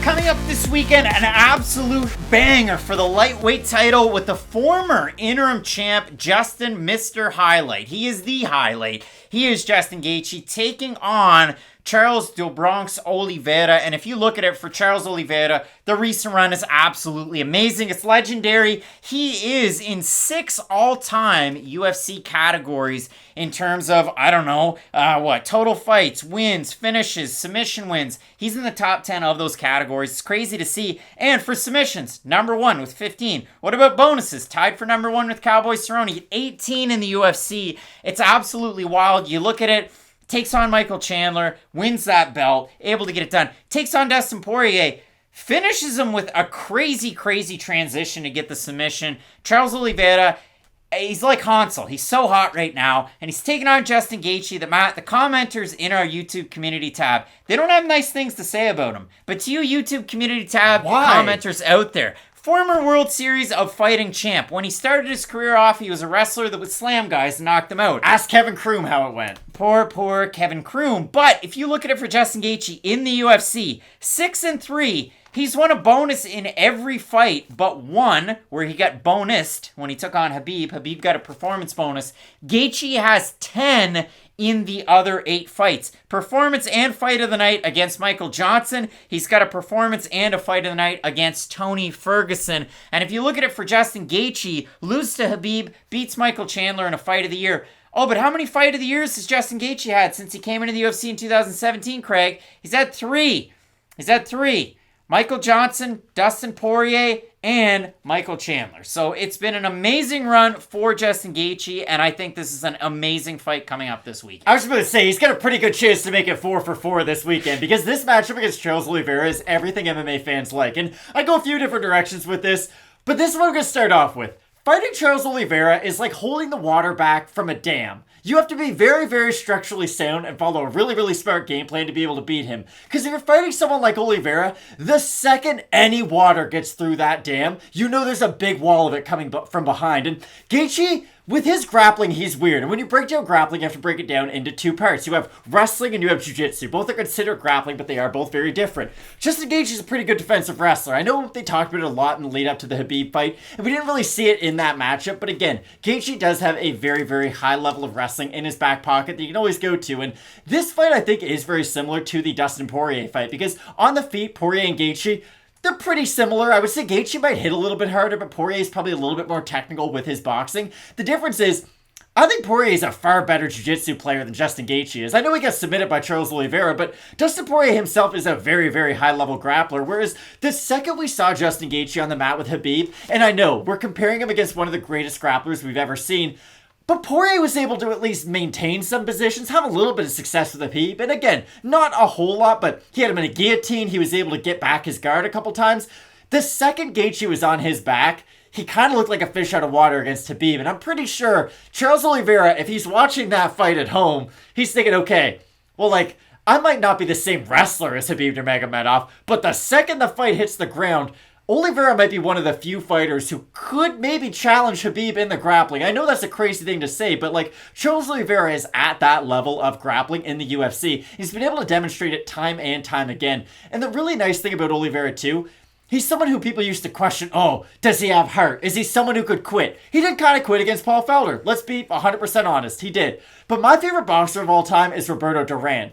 He quit in a fight too, but you know what he did after that? Went on to win a world championship again. Like, he had some really strong moments later on in his life, even though he had a weak moment at one point. Charles Oliveira is in the exact same category. Did he have a weak moment in the cage? Maybe. You know what he's done ever since? Eaten massive shots, faced a lot of adversity, and come out the other end looking better. And I think that's probably the biggest evolution Charles Oliveira has made throughout his career. Yes, he's been able to match the striking with his grappling, but it's just his overall level of maturity now. Like, you hear about him talk, it's not about me, it's about us as a gym. It's about how can I not only make me better, but everybody else who I'm with. And I just feel like we're seeing a level of maturity out of Charles Oliveira. It's just like that championship confidence. It's something you hear about a lot. Well, Charles Oliveira definitely has it ever since he's been able to get that UFC belt. It'll be interesting to see if he falls again, where that goes. Because we've seen some fighters where they keep the team around. We've seen some fighters where they go, okay, remember that game plan? Like Davison Figueiredo? I'm going to Fight Ready MMA. Forget about everything that I was doing in Brazil. So for Charles Oliveira, really, really repping that gym strong. Diego Lima, the old shoot the box. And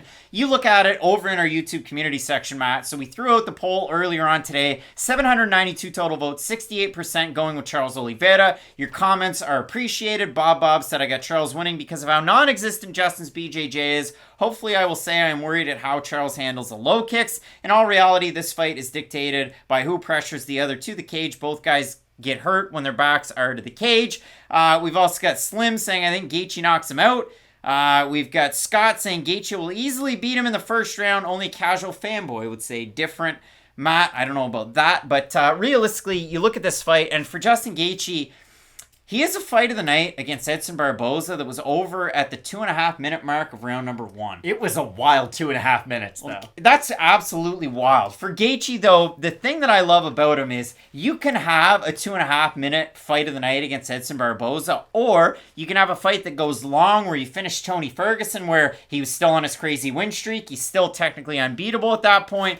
Where Gaethje picked away at him, and between rounds 2 and 3 and 4, Trevor Whitman's going, okay, you got to start to implement the left hook into this one. You got to start working the leg kick. And you see Justin Gaethje following that game plan to a T, making those adjustments and showing people at home that he's not just a brawler, but people don't believe that even in 2022. So yes, there are some aspects of his game where he looks like Homer Simpson with a crayon in his brain. But there's other aspects where you sit back, you watch the fight, you analyze it, and you realize this guy can make technical mid-fight adjustments to where he wins. He still gets cracked like it's going out of style, though. Oh, yeah. But again, offensively, we can see him make some of these adjustments. And again, we've seen these losses in the UFC because he was undefeated coming in. He has the Ultimate Fighter, the Michael Johnson. He loses to Eddie Alvarez, loses to Poirier, loses to Khabib Nurmagomedov.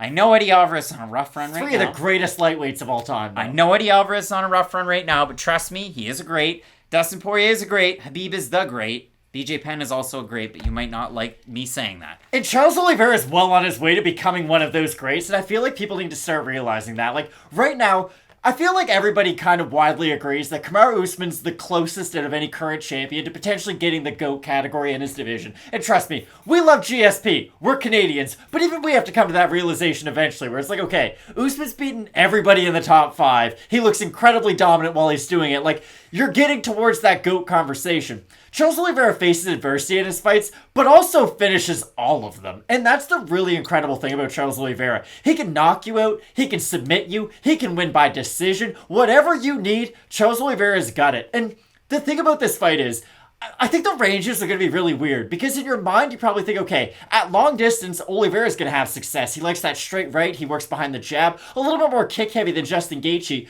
But I think the leg kicks of Gaethje are enough of an X factor to where Oliveira is going to have a hard time at kickboxing range. The flip side is, if you watch the Oliveira versus Poirier fight, he struggles at boxing range with Poirier. But when he decides to smother the boxing range and make it kind of dirty boxing, more clinch work, Oliveira lights him on fire. He's throwing elbows in tight, knees to the body, uppercuts up the middle too, and these are techniques that have a lot of power behind them because Oliveira's in that category. If you look at him and you think, wow, he probably doesn't hit very hard, you couldn't be more wrong. He has a really nice pop on the end of his shots. And that's why I do like Oliveira in this fight. I think there's a world out there where Oliveira TKOs Justin Gaethje. There's a world out there where he submits Gaethje. And there's a world out there where he beats him by decision too. I could see Gaethje winning by knockout, but I think he's going to have a really hard time putting 25 minutes of success together because Oliveira is so multifaceted. Against Tony Ferguson, you can go out there and just strike with him. But Oliveira proved he's a way better wrestler than Tony Ferguson is. He has those really nice body-to-body takedowns too, and that's the last X factor I'll bring up. Oliveira's a good wrestler, and he doesn't do it in a traditional sense. He likes clinch takedowns and body-to-body takedowns. Those are takedowns that I do think Gaethje could struggle with because they aren't as traditional as what he's used to. And again, that's why I like Oliveira in this fight, but this is an awesome one. Charles Oliveira could win a fight in any which way. Justin Gaethje, though, to give you the flip side and the argument there, too, I would be damn surprised if Justin Gaethje goes out there and Anthony Hernandez is Rodolfo Vieira and submits Charles Oliveira. Well, of course he's not going to submit. That would be absolutely insane. But for Gaethje, craziest part about it is, you know, you look at just numbers on a page, he is at a reach disadvantage when it comes to the striking. You would mention it, the right hand of Charles Oliveira, but Justin Gaethje has some of the best leg kicks in MMA, so that really cuts things down. That opens up a window to his boxing. We know how good Justin Gaethje's boxing is, and then in comes those mid-fight adjustments, the adjustments to, okay, I'm going to start throwing that left hook, I'm going to start countering a little bit less, being a little bit more offensive with some of my movements, can definitely cause Charles Oliveira some issues. Now, we look at this fight in terms of the odds. You look at it for Oliveira, open to minus 205, favorite minus 170 right now. Justin Gaethje, open to plus 175, plus 140. Again, we already talked about the votes in that YouTube community tab. I'm going to update them right now so we can get a little bit more of a live look at them. 803 total votes, still at 68% Oliveira. The fans are going with Oliveira. The price is dropping on Oliveira. I mean, I like that. Oliveira reminds me of Fernando Tatis Jr. Hear me out. Baseball is a sport that's dominated by skills, not athleticism. If you're very skilled, you'll make it very, very far. But if you have both, and you can put both together, you can be something really special. To me, if Charles Oliveira wasn't a really good athlete, still, everything he does technically is extremely high level. Then you give him his level of athleticism, the speed, the power that he has.